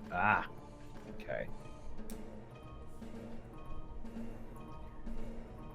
All right. Well, Wolfgang is going to. Oh, I believe I can't move my token. Yeah, I can. So I'll do it for you. Sorry. All right, I'll move to the side over here, just right here where I pinged. And I'm going to level Requiem on this bear, and I'm going to fire. All right, you take aim with your mighty, trusted munition, and you fire. 23. That definitely hits. Go ahead and roll damage on this bear. 10 piercing. Hot diggity dog.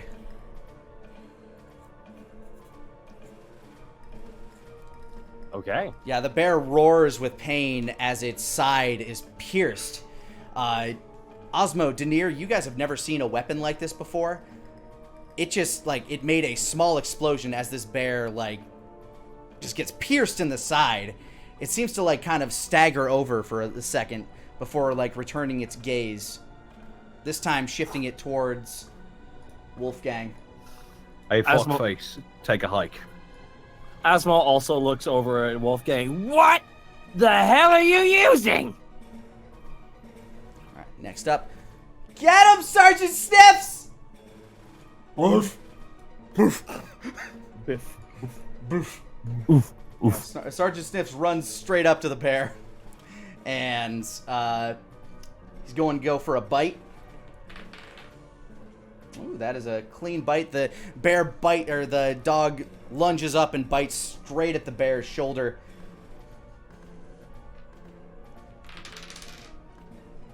Wow. Dealing 7 damage to the bear. Wow. And then the small child on his back starts to swing with his knife. Whew, this boy knows what he's doing. He stabs right into the bear's neck. Damn. But he only catches like a little bit of it. Like there's a lot of fur in the way. Takes 1 damage from that. Alright, next up, Garrick, who is now kind of like shaking himself back to, okay, right, bears, child in danger. I got it! And he starts stepping forward. Let's see, that's about 30. Then he... Yeah, that's far enough. He holds forth his hand as it burns with an awesome power and throws forth a fiery beam of energy towards this bear that the boy is currently attacking. But it goes off in his face. Natural 1. He was not ready for this today. Oh my god! Only your brother would have probably done it better. Oh, this Yeah, guy's yeah. He's like lights a fire straight in his face. It kind of like burning him for 4 damage. He starts like brushing himself down. You look at him. He looks a little shook. Oh, this guy's a fucking asshole. Just a bit. All right, bear number 2, who currently has a dog biting at him and a kid swinging at him, is going to take a swing at the dog. Bear swings with his claw and catches the dog in the side. Sergeant Sniffs lets out a yelp.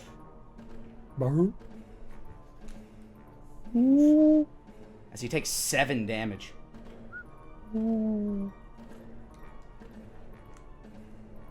But the bear's not done. He's going to go for a tooth. Like, he's going to, like, try to get him with his massive bear teeth. But luckily, the dog, in his injured state, was wise enough to back away and dodged away from the bear's gaping maw. We're back around to Denier.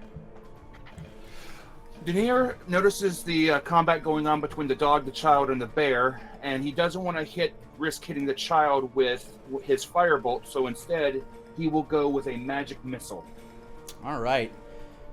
You set forth magic missiles. I want you to cast that, and feel free to... I think you have to roll damage for each missile, and I think there's 3 of them. Are you sending them all at the same bear? I am sending them all at the same bear. Okay, and it's the bear that is attacking Sniffs. Okay, so that's 3 for one of them. So 3d4 plus 3. Yeah, so you've already rolled your first one, which is 3 damage. And feel free to, like, roll your second one and your third one. All you have to do is click the spell a couple more times. Oh, I was just going to... that works. I was Yeah. just going to open up the dice roller and roll it manually. There we go. Okay, so that's a 4-2. total of 9 damage to this bear. Oi! Over here, you great big furry brute! He roars as the piercing magic energy collides with his skull, his chest, his groin. He's not happy about that. He looks over, like, but this dog is still snarling in his face, and he can still, like, I'm gonna actually roll for this bear to see if he... No, he's easily provoked. You got his attention. Alright. Alright. Osmo, Now. it is you. Oh, do you have a... Yeah, you still have a move action if you want. Absolutely. So I have provoked him, and he is... I know for a fact he's coming after me, right? He's definitely made eye contact with you. Like he's looked beyond the massive dog and he sees you. What is this thing to the north of us? That is a old brambled tree. Well, not Cool. brambled. It's an old twisted tree. Okay, I climb 20 feet up.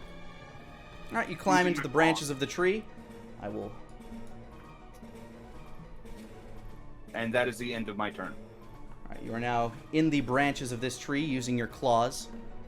Asmo, you're face to face with a bear. It's angry, but it's no longer looking at you. Asmo pulls out both of his short swords off his back, shing, and goes right at him. All right, start slicing away at this bear. Go ahead and roll the hit with your first short sword. It's a 12. A 12 will hit. All right, and that's 4 piercing. All right, you stab it in the side. It gives off another roar. You can tell this thing's kind of at its wit's end here with you. You go for another stab Yeah, with your bonus action. Yes, I will with my bonus action go for a second attack. And that's another 12. And that is another hit. Roll your damage. That's a 4. Another 4 piercing damage. This thing's bloodied. It's looking ragged, but it is still standing. It is still angry, and you have re-pissed it off. Because it's got 2 swords sticking out of it. And, you know, that man's got, like, some crazy device over there. But this snake... Man, fuck this snake is what this bear is saying, if you can speak bear. Oh, man. And telekinesis. Or telepathy. So this bear is going to try to go at you one more time here. Ooh, that is a miss with the claw. But as you're dodging the claw, he goes forward with a bite. And also misses. You are a slippery motherfucker. Yes, I am. Wolfgang, you're up. All right. Seeing that the bear has re-aggroed onto the snake boy, I'm gonna take aim at the other bear. You're 120, I think, is the max range of your Requiem. It says 320 actually. I think that might be a 320, typo. goddamn. Might be a typo. I don't Might know. be a typo. I treated it the same way as a light crossbow. So Either way, he's still in range. So yeah. Go ahead and take your shot. Yep. Pow. 21. God damn, you're getting some sick rolls tonight. Yeah, that hits. That's 4 piercing. You wing this bear across the side of the face. It almost catches its eye. It gouges a straight line, like straight past its ear, and even clips it a little. This thing howls with pain. Go on, get out of here. Yeah. Would you like to move at all? I'm perfectly fine where I'm at. I'm good. All right, cool. Sergeant Sniffs needs to be urged on by the child on his back. Come on, Sniffs, get him! And Sniffs needs to make a will save because he is quite injured. Oh, but he makes it. This is a loyal dog to the end as Good he dog. dives forward onto this bear. And connects with it. Like, he gets him. He bites him. He holds him down. And deals... Ooh! 8 damage. That's max for him. Yeah, this bear looks like it's on its last legs. Like, Sniffs is, like, ripping, like, rending at his throat. As the boy leans forward with the knife, just trying to steady himself as he's shaking aboard. But unfortunately, like, with all that shaking, he just cannot get a clean hit on the bear. Garrick, who is now kind of shaking himself free. Okay. Fires out. Bears. Still bears. Okay. He pulls out the sword from his back. And he runs up to the bear that you're facing, that you're stabbing, Asmo. Yeah. And What he does he strikes do? true. He strikes true with the long sword. And as the sword comes down, he takes the head clean off this bear as you are staring at, like, eye to eye, Asmo. You're now, like, holding a bear's head with your 2 short swords. As Garrick just like, yes, victory for Garrick! I Asmo's mad. Yep. All right. Yeah, bear number 2. He's broken his way free from the dog's jaws, and this shit just ain't worth it to him anymore.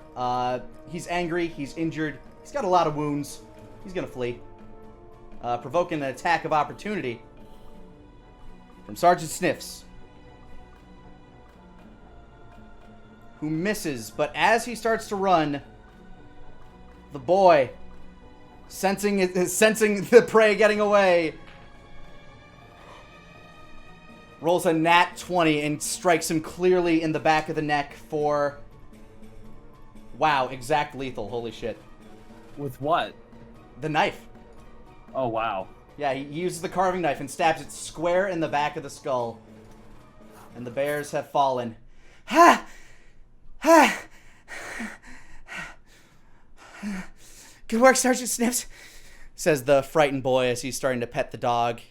Like in a rather terrified state. He's like petting the dog, not realizing that his hand is now covered in the blood of the dog. Real fast, Asmo just walks around the body of the bear. Ah, thank you so much for helping me. I totally had him 5 minutes ago. Well, you're very welcome. Sometimes it just takes a skilled blade to put down the beast. Oh, I guess so. Not magic, though, I guess, on your case. Was your brother better at that?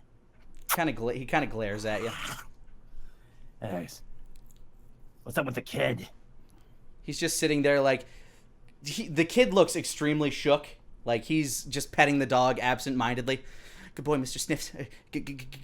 Sergeant. Good boy, Sergeant. Yeah, he has like an old cooking pot on his head. Like it looks like it would be used to, like, I don't know, serve up some soup or something, but it's definitely slapdash makeshift armor. Let's see. Daenerys going to climb down and he's going to begin approaching the kid. All right. Wolfgang's going to walk up behind Asmo. Good work. And he's going to slap him on the back. You heal 1 hit point. Oh, what the? You too. Powerful weapon you got there. Mm-hmm. And I begin reloading it as well. This shit is not. Daenerys, as you approach the child, he's still kind of absent-mindedly petting the dog, just kind of staring ahead with like a 1,000-yard stare. Closes his eyes. Remember why you're here. It's okay. We just gotta find the hag. Approach. Both hands clearly visible. No. The dog turns and like starts to growl at you. The kid like holds his knife like with 2 hands, like pointing at you. Easy. You came because we heard you screaming. Are you okay? Yes, Sergeant Sniffs and I. We're okay. We're tough. We're good. This child looks to be about maybe 5 or 6 years old. He's humanoid, like he's a human. I can see that. You took down a bear practically on your own. Look at you. Yeah, I'm real strong. I take after me dad like that. He kind of smiles. He's off at the front, defending the country. He smiles, but he's still like really shaken by the events. It's all right. You're safe now. Where is? Do you have a home nearby? Yes, I live in a Fallwood. No, not the Fallwood. Fallwood Borough. We're in the Fallwood, of course. That'd be silly. I don't live here. I live in the borough. He kind of smiles and stutters. Of course. Do you need assistance getting back home, or will you have it from here? I mean, you were guarded. I can't go home yet. I gotta find the hag. I gotta find the hag for Mom. What hag? He starts to kind of tear up. Daenerys kneels down, attempts to approach just a little bit. If you kneel down at all, you are below eye level of the dog. Mm-hmm. This dog is taller than you. I'd say it's probably like at eye level with Wolfgang. That's a big dog. Oh yeah, I said it's about the size of a donkey. That's a Good lord. big dog. Heck, and that's a good breed. Well, he's Yeah, trying to make himself appear less of a threat. Right? Go ahead and roll persuasion then. Okay. Persuasion. 12. You give him a bit of a warm smile. You reach your hand out slowly. The dog growls a little bit, but sensing your intentions, he just kind of goes to licking his wounds. Okay. You mentioned a hag. There's a hag in these woods? I gotta find the Hexwood hag. She can help me, Mum. What's wrong with your mother? She's real sick and dying here, and Darwin owns his you, but he's not here. He's off defending us all, and I gotta help her. He says as he's like sobbing. I understand. I'm gonna look back at the group. Yeah, what's everybody else doing at this point? I mean, Wolfgang, you've had a chance to reload. Osmo and Brightscale, like, you know, they've pretty much finished their... Asmo is pretty much just shoving. Is just like going, Garrett, come on, you're the leader. Go talk to the kid. Well, our assignment was to get food, and I think these bears will do nicely. That's true, they will. Well, But then we you'll can't- have no problem hauling them back to the camp, right? Right. I'm gonna go see how the kid's doing. Yes, I give you express permission to help the child. It is only right to help a child in need. We've already left him. We've already left him, right? Oh yeah, no, you leave him, but he's gonna go ahead and like start carving up the bears, just trying to get their flesh. Yeah, he's doing a pretty good job of it. Like he's carving into them. Yep, just help the child in need. We'll get this back to the camp because they're in need too. He's like talking to himself. Did I see the dog is wounded? Yes, the dog is visible. Like he's licking. Like you can see part of his rib cage as he's licking into like the wounds on his side that the bear left with his claws. I'm just gonna walk over to him. Come here, boy. Come here. He looks at you and he doesn't even for an instant growl for whatever reason. You've always had a way with animals, especially dogs, go figure. He wanders up to you and just kind of... Hold on. I just reach down and start petting him. Yeah, he actually starts wagging his tail a little bit. That's a good The boy. sobbing child is still on his back. I can do this, I'm brave. Yeah, I sure are. Dog heals 3 hit points. Yes, with a radiant energy protruding from your palm, this dog's wounds seem to magically stitch themselves together. The dog looks really confused for a second, but then realizes, oh, this feels good. Oh, this doesn't hurt anymore. Oh, and then he kind of looks up and kind of pants a bit and wags his tail a bit more as he continues licking other wounds. So what's your name, kid? My name is Toby. My name is Toby Smith. Toby. And this here's Sergeant Sniffs. Well, Toby, you were very brave and you fought well.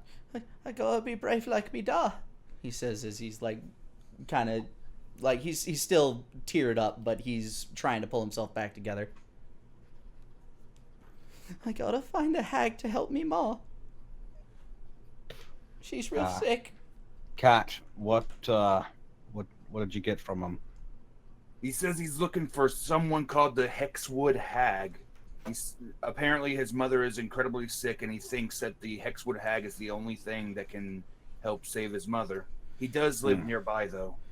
People around town, they're just afraid of her, but me dad told me that she's real nice.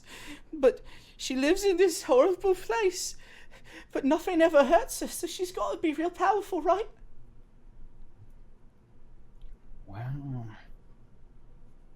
She's got to be able to heal me, Ma. She's got... What's your ma sick with? I don't know. She just took the fever when Dad left. And she won't wake up.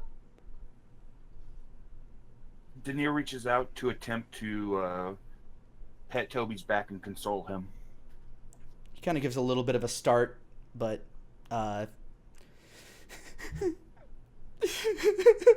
He just kind of like openly leans on you and starts crying. De Niro will wrap his arms around. It'll be okay. Calm down.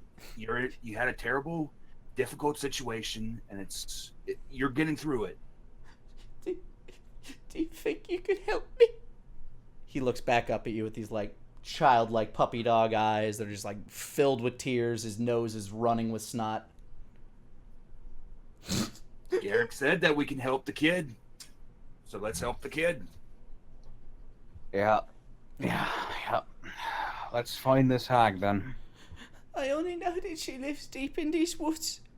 Dad told me that if ever there was any real trouble, that I should go look for her, and now is real trouble. He begins to basically kind of like recite instructions that have kind of been drilled into him. Deep in the woods, past the old oaks, you'll find a clearing, and basically, like, you know, a clearing that makes you feel clean.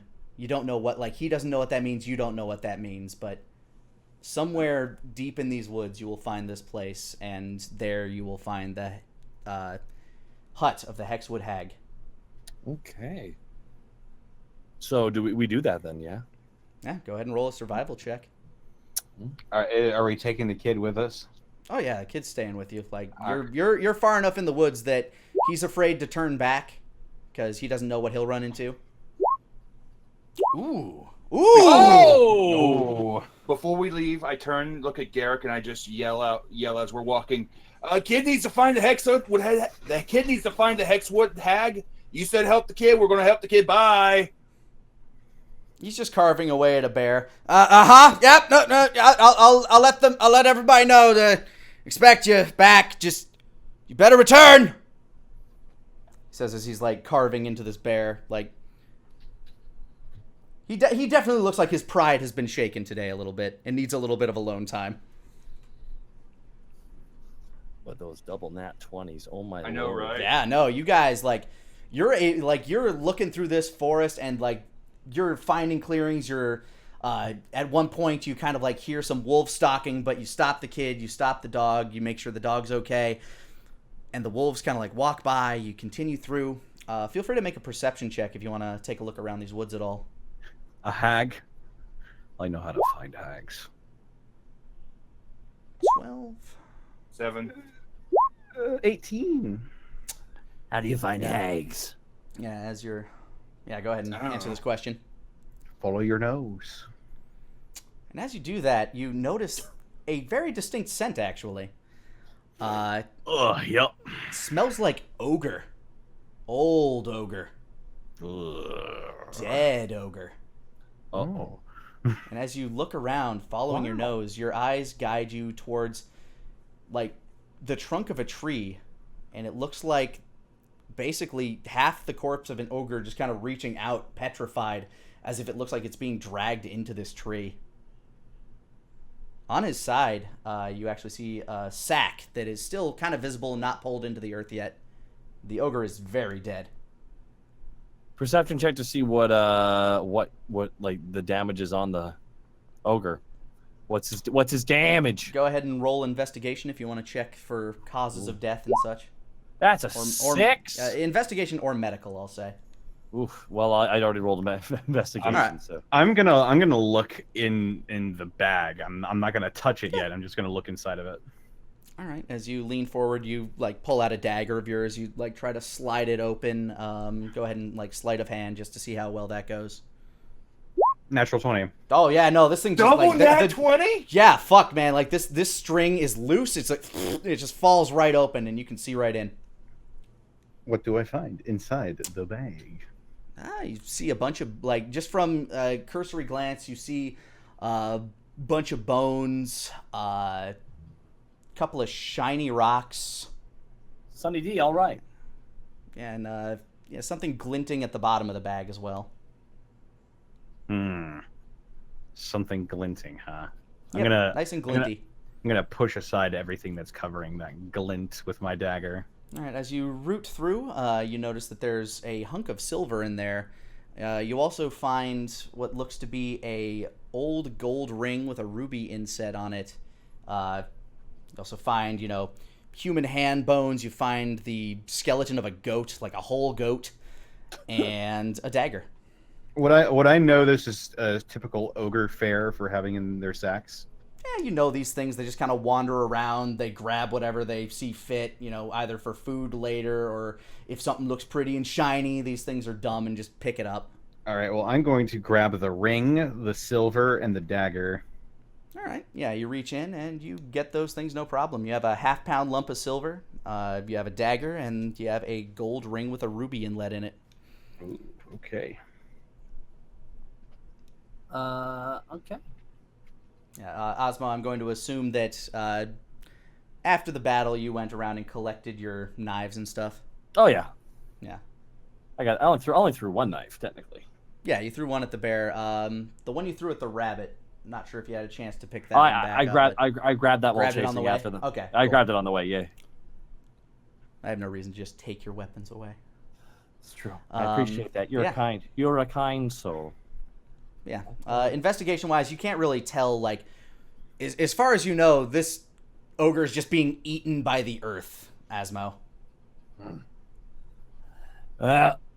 Looks like he either didn't find the hag or did, depending. Hard to really say. Hey, I got some shiny rocks in here for you, Snake Man. I slither up. Let me take a look. I pick up and take my leave to leave him to the bag that is literally just full of rocks. Yeah, it's full of bones. It's just full of... Where is it? Okay, come on. I get my whole face in the bag. You're not looking hard enough. It's just a bunch of bones. You see a human hand bone and a goat skeleton. That's not funny. That's not funny at all. That is not a funny joke. It's funny to me. As you're walking and laughing about this, the dog gives a little whoosh, kind of like sniffs ahead as you walk into this magnificent green, like everything around you has been this very dull, dark, dreary, dark greens. And then you enter this beautiful field that looks like eternal autumn almost. Or actually no, the rest of the woods that you've been walking through has been like, dying leaves, autumn trees, but then you walk into an area that reminds you like maybe of a forest around where like the territory that you live. Everything's just lush and green and beautiful, and upon stepping into this clearing, you just feel safe. Like a warm feeling washes over you. This must be it. She's got to be close by, right? This feeling. Yep. Yeah, the dog sniffs around. Burf, burf, burf, burf, burf. He starts running. But it's all Jake sniffs! Chase Starts after the running in dog. a direction.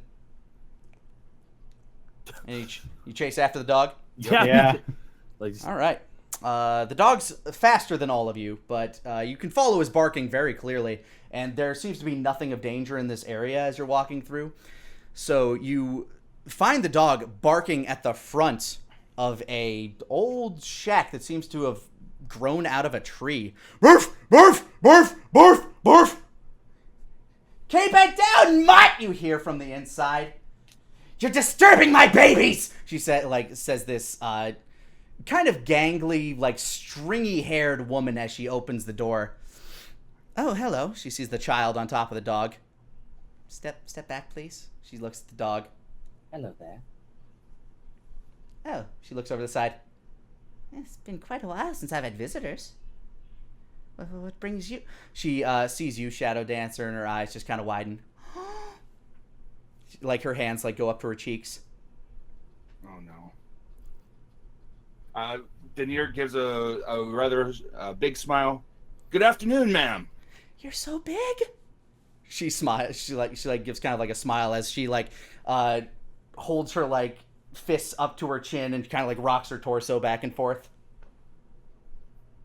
Yes. Are you the one that they call?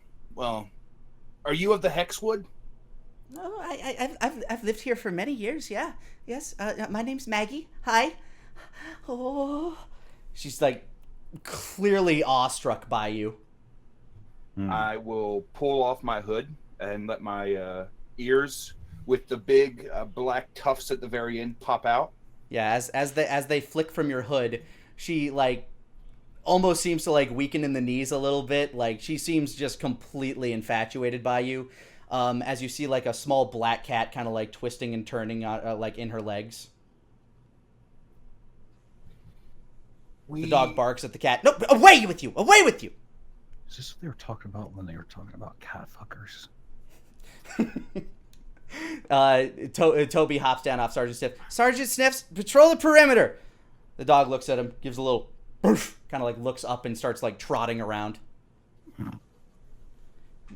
Okay, would you like to come in? She kind of like says, her eye sort of like twitching as she's like giving a really awkward smile. Of course, we can speak further inside. She smiles and like, ushers you guys in.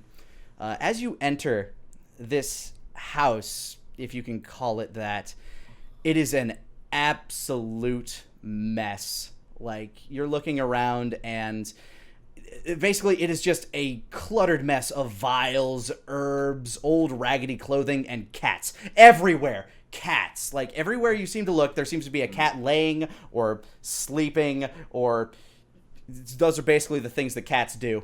Damn, bitch, you live like this? Yes, she does indeed. So, what brings you here? These are my babies, by the way. Hello. She like waves to them. Like one of them gives a. Let's see.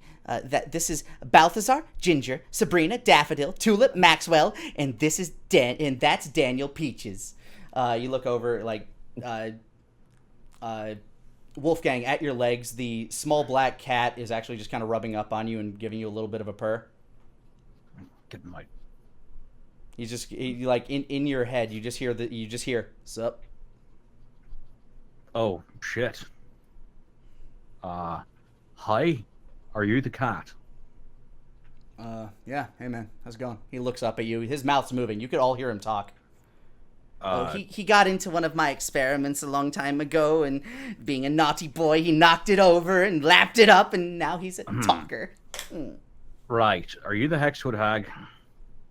Well, I mean, like, I've been called that by those who are rude, but, I don't know. Maybe they mean well. Wonderful. Toby, tell her your problems. Oh, well, me da, he told me that if I was ever in trouble, I should come out here and look for you. And, well, me ma, she's real sick. She needs help. She won't wake up. She's got a fever. Yeah, I can't stop it. She just won't get up. Oh, child, it's okay. It's okay. Shh. She kind of smiles, like awkwardly pats him on the head. Like, you can tell this woman does not see people very often. Well, I can make some medicine. Exactly what happened to your mother? Yeah, he describes in fair detail that she was out, hanging the linens one day, and she just sort of fainted. The local doctor was going to help, but then he had to get called off to service by a few soldiers. So all they could do is get her in the bed, and, he just kept saying, like, the doctor instructed him, replace these cloths, put them on her head, it'll try to break the fever. Unfortunately, like, they don't know what kind of medicine to use right now. He wasn't given a proper checkup. So, with that information, she starts thinking, yes, I might be able to make this work. Okay. She starts moving around, grabbing various odds and ends, like various herbs, and she starts working with a mortar and pestle, just kind of crunching them together, pouring strange vials of liquids into it. Okay, now if we just impart the rich... Ooh, one more thing I need. Could one of you go around back? There should be a berry bush. I need 2 of the berries. I guess, agree. like... And I begin walking out. Oh, such a good baby. She says as you walk out the door. Ears twitch a little bit, and I begin walking even faster. Million-yard stare, I'm guessing. Don't you leave me here. Don't you leave me here. I will hunt you down. We don't know each other enough to make that thing yet.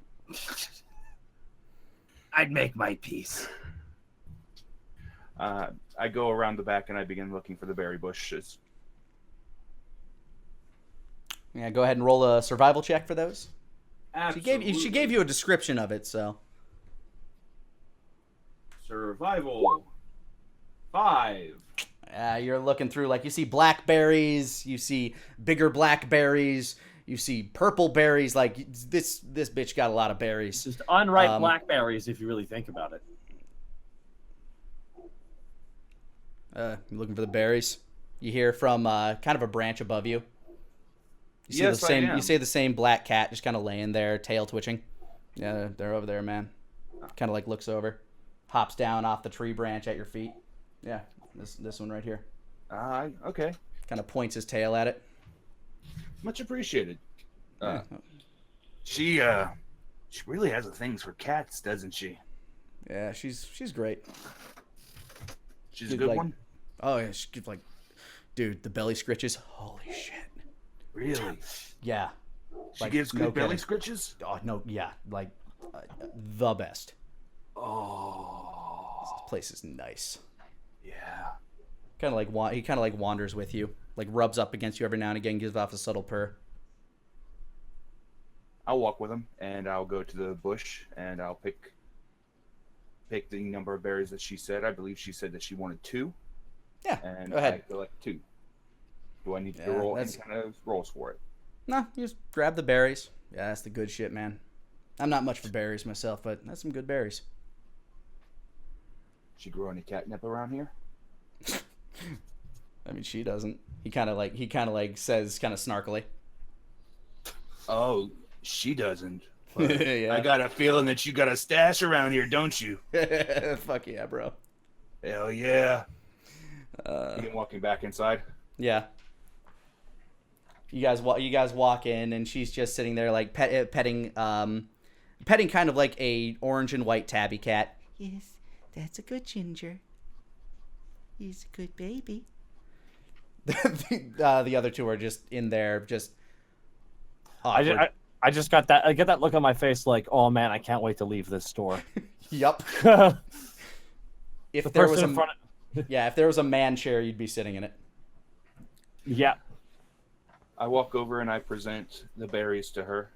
Oh, excellent! Thank you so much. She like reaches up to give you kind of like a scritch behind the ear. I will not pull away. This a good baby. She just kind of scritches your ear. I know this kid needs the medicine. Oh man, it actually feels real good. Like she's experienced, man. Like she knows how to pet a goddamn cat. I begin to purr a little bit. Oh, this She's like the black cat looks up at you. Fucking told you, man.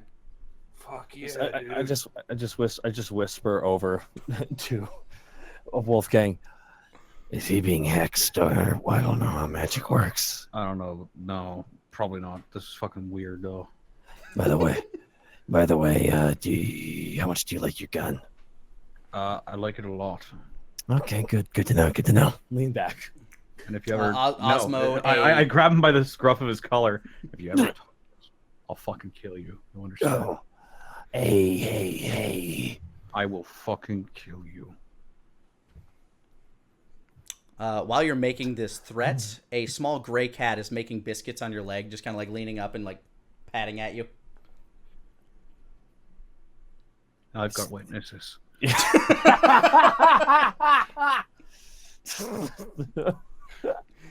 All right. She proceeds to mix the containments into a small bowl. All right, now I just need to cast the ritual and. Oh. There, sitting on the table with like some runes and sigils around it, there is a gray and white cat just kind of like lounging in a small sunspot made from a window. You can see by Maggie's face that she is like petrified and unable to move this sleeping darling. She just sits there like the same expression, just like sets down the bowl, puts her fists on her chin, and just kind of starts rocking back and forth with her torso. She is just taken away by the cuteness of this sleeping little angel. Oh. That's sweet. What would you like to do? Well, Yeah, she's just not doing anything. She's just watching the cat sleep. well, seeing as how this situation is being handled, I don't think we are needed anymore. But Ma's only got a limited time. I don't know how long she'll last. You're getting the potion. Yeah, but clearly, like, this potion is not done. She needs to cast something on it, and this cat's in the way. Asmo just claps really loudly. Can we hurry up a little bit there, man? Can we please hurry up? She's not paying any attention to you. She's just staring at the sleeping baby. Is she? Did she hear us? Did she actually hear us? Like, No. She might be casting. She's having one of her episodes, dude. Says the small cat as he's like brushing it. Says the small black cat as he's brushing your leg. It's can go on for like an hour if you let it. I walk up. I get up at that, and I shake her a little bit. It's, hi. No response from the woman at all. You're gonna make me fire my gun indoors, aren't you? Denier walks over. He plucks a bit of string that he has in his spell component pouch, and he begins dangling it just over the cat's head. All right, roll persuasion. All right. Persuasion. Or handle animal, whichever. Sorry, I figured that would also work, but... Persuasion's better. 12. Yeah, the cat opens its eyes, begins pawing at it, but then very coyly kind of like curls its paws in together and just kind of looks up at you with these like little eyes, and I need you to make a will save. Okay. No, wisdom save. 20. Yeah, you feel like a magical energy like try to coerce you into adoring this cat, but you shake your head. What the? No, I know that trick. And you just kind of like scoop up the cat and set it down. Yeah, no, you're not going to get me with that one. I know that one. I practice that one. I use that one a lot. It kind of like yells at you. I know. And I find a different sunspot to set the cat down in. She's still staring at the same spot. Oh no, she snapped out of it as soon as you moved the cat. I'm sorry. The baby was just too cute. She says as she gets to her ritual. Yeah, plumes of smoke fill the air as she chants a language that none of you have heard before. And with a poof of smoke, she empties it into what looks to be some type of jar, hands it to the child. Feed this to your mother twice a day, once at dawn, one at dusk. By the third day, she should be right as rain, child. And she pats the boy on the head. Thank you, Miss Maggie. I knew you was a good lady. She kind of awkwardly smiles. Is there anything else I can do for you? She kind of like looks around. No, ma'am, I am quite happy. Okay, well, be careful on your way out. These woods, I hear they can be dangerous. I've never really experienced it myself. She smiles. You can tell this woman is either extremely coy about the fact that she is absurdly powerful, or she's genuine. Real fast, can I actually step out? I really badly need to go to the bathroom. We're almost done. Oh, sorry. Yeah. Yeah, so as you take the potion, the boy's eyes brighten. He hops on Sergeant Sniff's back, and you escort him out of the forest. For whatever reason, that same feeling when you entered the clearing seems to follow you all the way out. As you make it to the forest edge, the boy gives you a hug, Denier, and I return the hug. Yeah, and then he rides off on Sergeant Sniff's back towards Fallwood Barrow, which you can kind of see like the smoke plumes rising. You can see the roofs of the town in the distance. It seems to be even smaller town than the one you came from. Like you're getting towards the fringe of the empire here. And as you make your way back to camp, the lieutenant is there waiting. What took you boys so long? Just taking a shit. Well, you can shit over in the latrine the Platoon 3 dug! It's very nice of them to do that. I'll shit where I want, thank you. And after Mr. Brightscale went out there and skinned and carved and hunted down 2 bears all his own as you two wandered off into the forest. Did he now? He kind of shakes his head and wanders off. Fucking asshole. Fucking asshole indeed. You guys enjoy yourselves a bear dinner. You settle yourselves down for the night. Because you make for the border next time on The Ties That Bind.